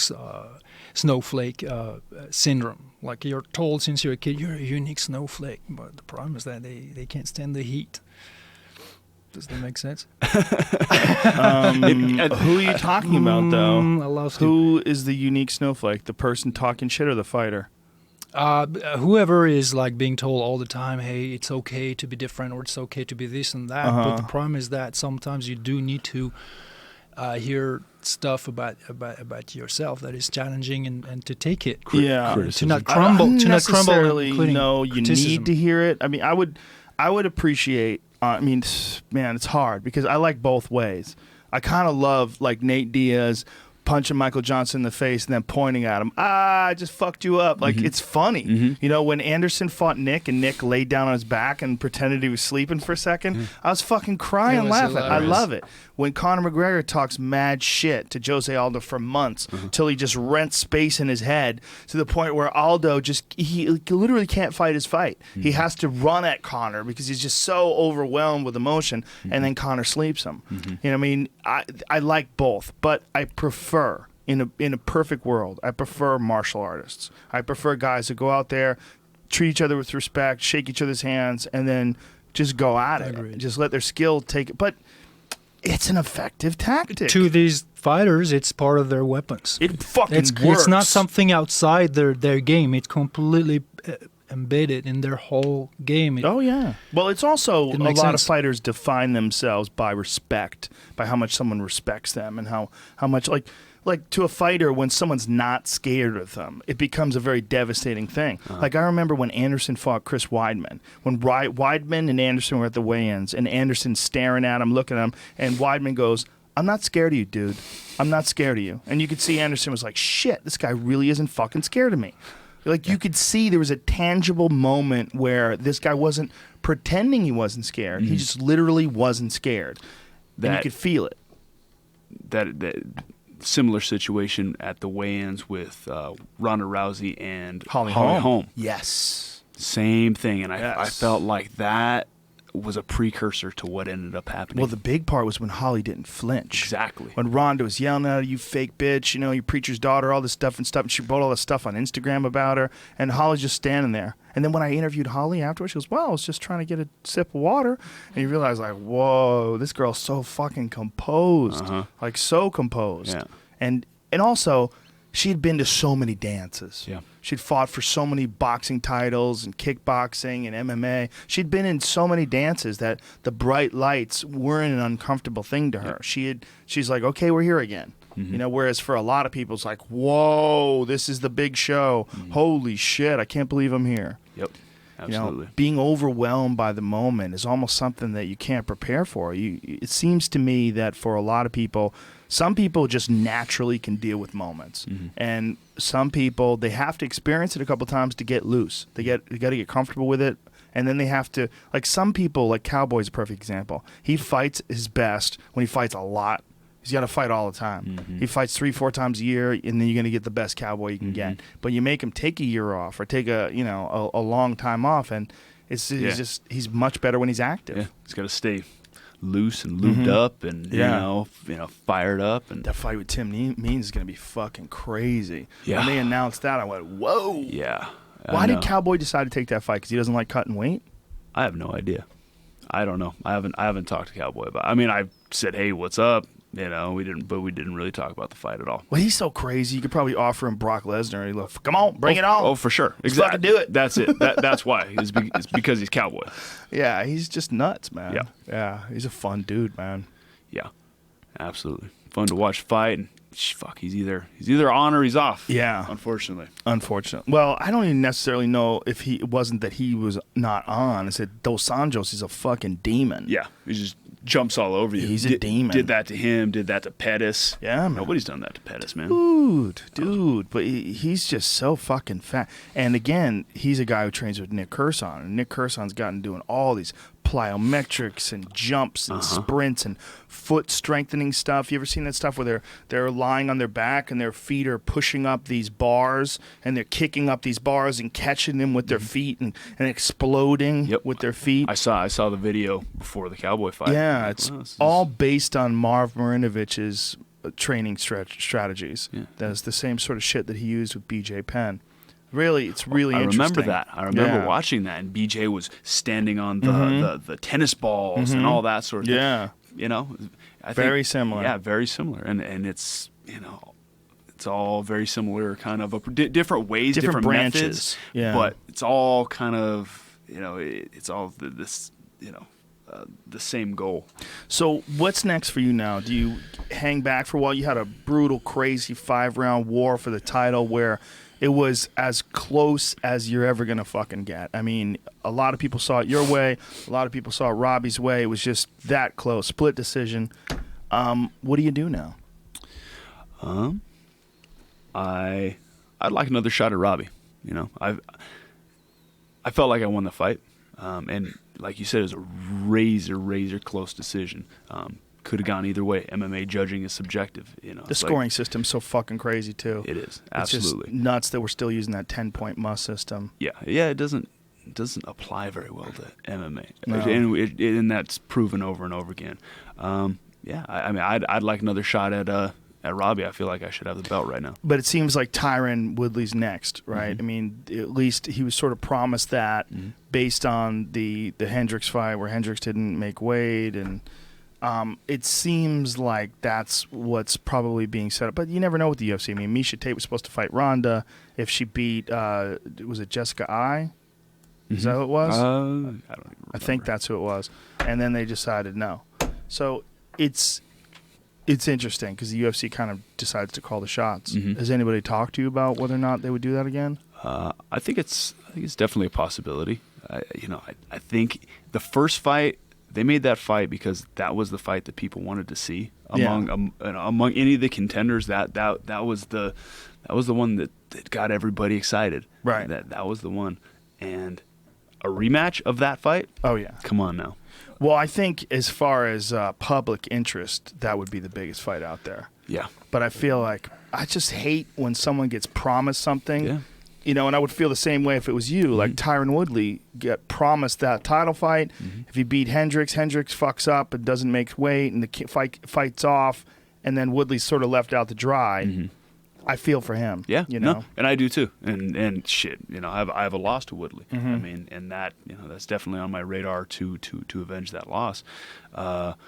Does a loss like that, an injury loss, fuck with you as much as a loss by decision, or, you know, I mean, that's a kind of a crazy loss because your knee blew out. Yeah, I think even more so, just because the fact that I didn't get to do as much as I wanted to do. You know, I didn't get to leave everything out there. You know, this last one, yeah, it's a bummer I didn't take the belt home that night. Didn't go my way, but, you know, I pushed it. I was able to fucking empty the tank. You definitely emptied the tank. Yeah, and both did. In the Woodley fight, I didn't. My body gave out, my knee blew out. So, yeah, from that perspective, I definitely see where you're coming from. Yeah, I mean, yeah, he was promised the fight, but I'm not in charge of Tyron. I'm not in charge of picking the fight. I'm in charge of, you know, Carlos Condit and trying to get myself in the best fight. That being said, you know, honestly, that's about the only fight that interests me at this point. Well, I'll tell you what, I wouldn't be mad if they decided to make a rematch. I'd feel bad for Tyron, but fuck, I'd love to see that again. Yeah, I'd love to do that again. That's how much time would you need off after a fight like that? I think I'd be ready to go in, you know, late spring, early summer. UFC 200. Sounds good to me. Sounds good to me. I don't know. Jesus Christ! I don't know about you. That would be gigantic. That'd be UFC 200. That's, oh my goodness. You know, I wanted that fight to be legendary, and I think that it lived up to that. Oh, it was legendary. And it was one of the greatest fights I've ever seen. Yeah. So I've probably called 1,500 fights or something like that, something crazy like that. That was easily in the top 10. Just everybody wants to see a sequel. Except Tyron. It's like an unfinished business. Except Tyron Woodley. He's right now listening going, fuck that shit. This is my fucking shot. Yeah, and I understand where he's coming from, but yeah, I get it too. Hey, maybe they can, you know, fucking give him a little Who knows? Side. Listen, Tyron, take a few of these. Kick back, relax. Yeah. Have a good time. Yeah. But you know, I don't know. I still love this shit. I mean, I still love the process, training camp, even fucking fight week. I enjoy, and you know, that's awesome. One of my favorite things in life is to get in there and fucking, you know, mix it up with a guy like Robbie. So, well, it was one of my favorite things to watch because it was just an amazing fight. It was, like I said after the fight, it was an honor. It was an honor to be there and to call it, because I know that when this is all over and we're old and we're sitting around at a bar or at a picnic someday, or we're picnicking? What the fuck am I talking about? We're talking about the past. We're going to talk about that fight. Yeah. You know, the way people talk about Leonard and Duran, or the way people talk about any great, crazy fight that they were there for. Yeah, you know? and win or lose, ultimately, that's what I want to be said. That's the legacy that I want to leave. Well, I think it was martial arts in its best form in a lot of ways. It was heart, determination, willpower, technique, the discipline to go through camp to get yourself in the kind of shape that you need to be in to compete for 5 rounds like that, which is just an insane amount of physical conditioning. I mean, you guys fucking emptied, and your workload was extremely high in that fight, especially kicks. I remember that was one of the things that we commented on, like how many kicks you had thrown. I mean, it was really a really fucking crazy fight. Yeah, it was fun, man. I had fun. I mean, maybe I'm a little bit twisted, but that was. Well, I was definitely say you're a little bit twisted. You know, that was a good time. The kicks were a big part of the strategy too. I think that a lot of people wonder why is it that Lawler was not as aggressive as usual. I believe there is a reason, because it's not like he was less hungry or less in shape. It's because the strategy worked of higher volume and higher accuracy, and with those kicks to lower his aggressiveness. It worked. Well, kicks are always so dangerous too, because it just takes one slip up. You know, they're so much harder than punches, and you're taking them on your arms, and they fuck your arms up to the point where you can't throw punches anymore. So you got to be careful what you absorb. Right, it's the volume is statistically the volume is going to create damage to all different diverse part of the body. So when I've heard the debate about the fight metrics, how I threw a lot, I didn't necessarily land a lot, and I feel like the kicks and the volume of punches that I was throwing out was the equivalent of say putting down cover fire if you're in a firefight. You're not necessarily popping people's nuggets, but you are, it's part of an overall strategy to come out with victory. You're throwing him off. You're making him keep his hands up. You're keeping that distance. You're, making the enemy keep their head down in this analogy. And you weren't also loading up either. You were touching him with a lot of these things and keep him on his toes. And, that was something that Dwayne was calling TJ Dillashaw to do in his fight with Dominic Cruz. He was like, to just go out and then touch him. Just keep touching him, and then the shots will come. But he got so emotional and tied up and trying to knock Dominic out. You could see him standing more flat-footed, swinging more single shots, single kicks, single punches. This guy that had looked just incredibly dynamic with his footwork and he kind of looked like Dominic Cruz against other guys and looked really well. Dominic Cruz goes out there and makes him look like a very orthodox fighter. He's not moving like that anymore. At times. Initially they came out and they were both moving like that. I'm like, oh, what? This is crazy. These guys are going to open up a wormhole. What the fuck's going on? This shit's going to be, this shit's wild. Well, I think that's what a lot of us expected. But it's interesting that what Uriah had said about TJ, that he had a feeling that TJ was going to get emotional because TJ is a super competitive guy and he get really geared up and that was an interesting fight, really interesting fight to watch. It's crazy that Dominic Cruz was able to come back, having essentially only fought once in 4 years, and win the title like that. Perform like that, yeah. He's a different kind of animal. He's a smart motherfucker too. Yeah, you talk to that guy? Oh yeah. I've known him since WEC.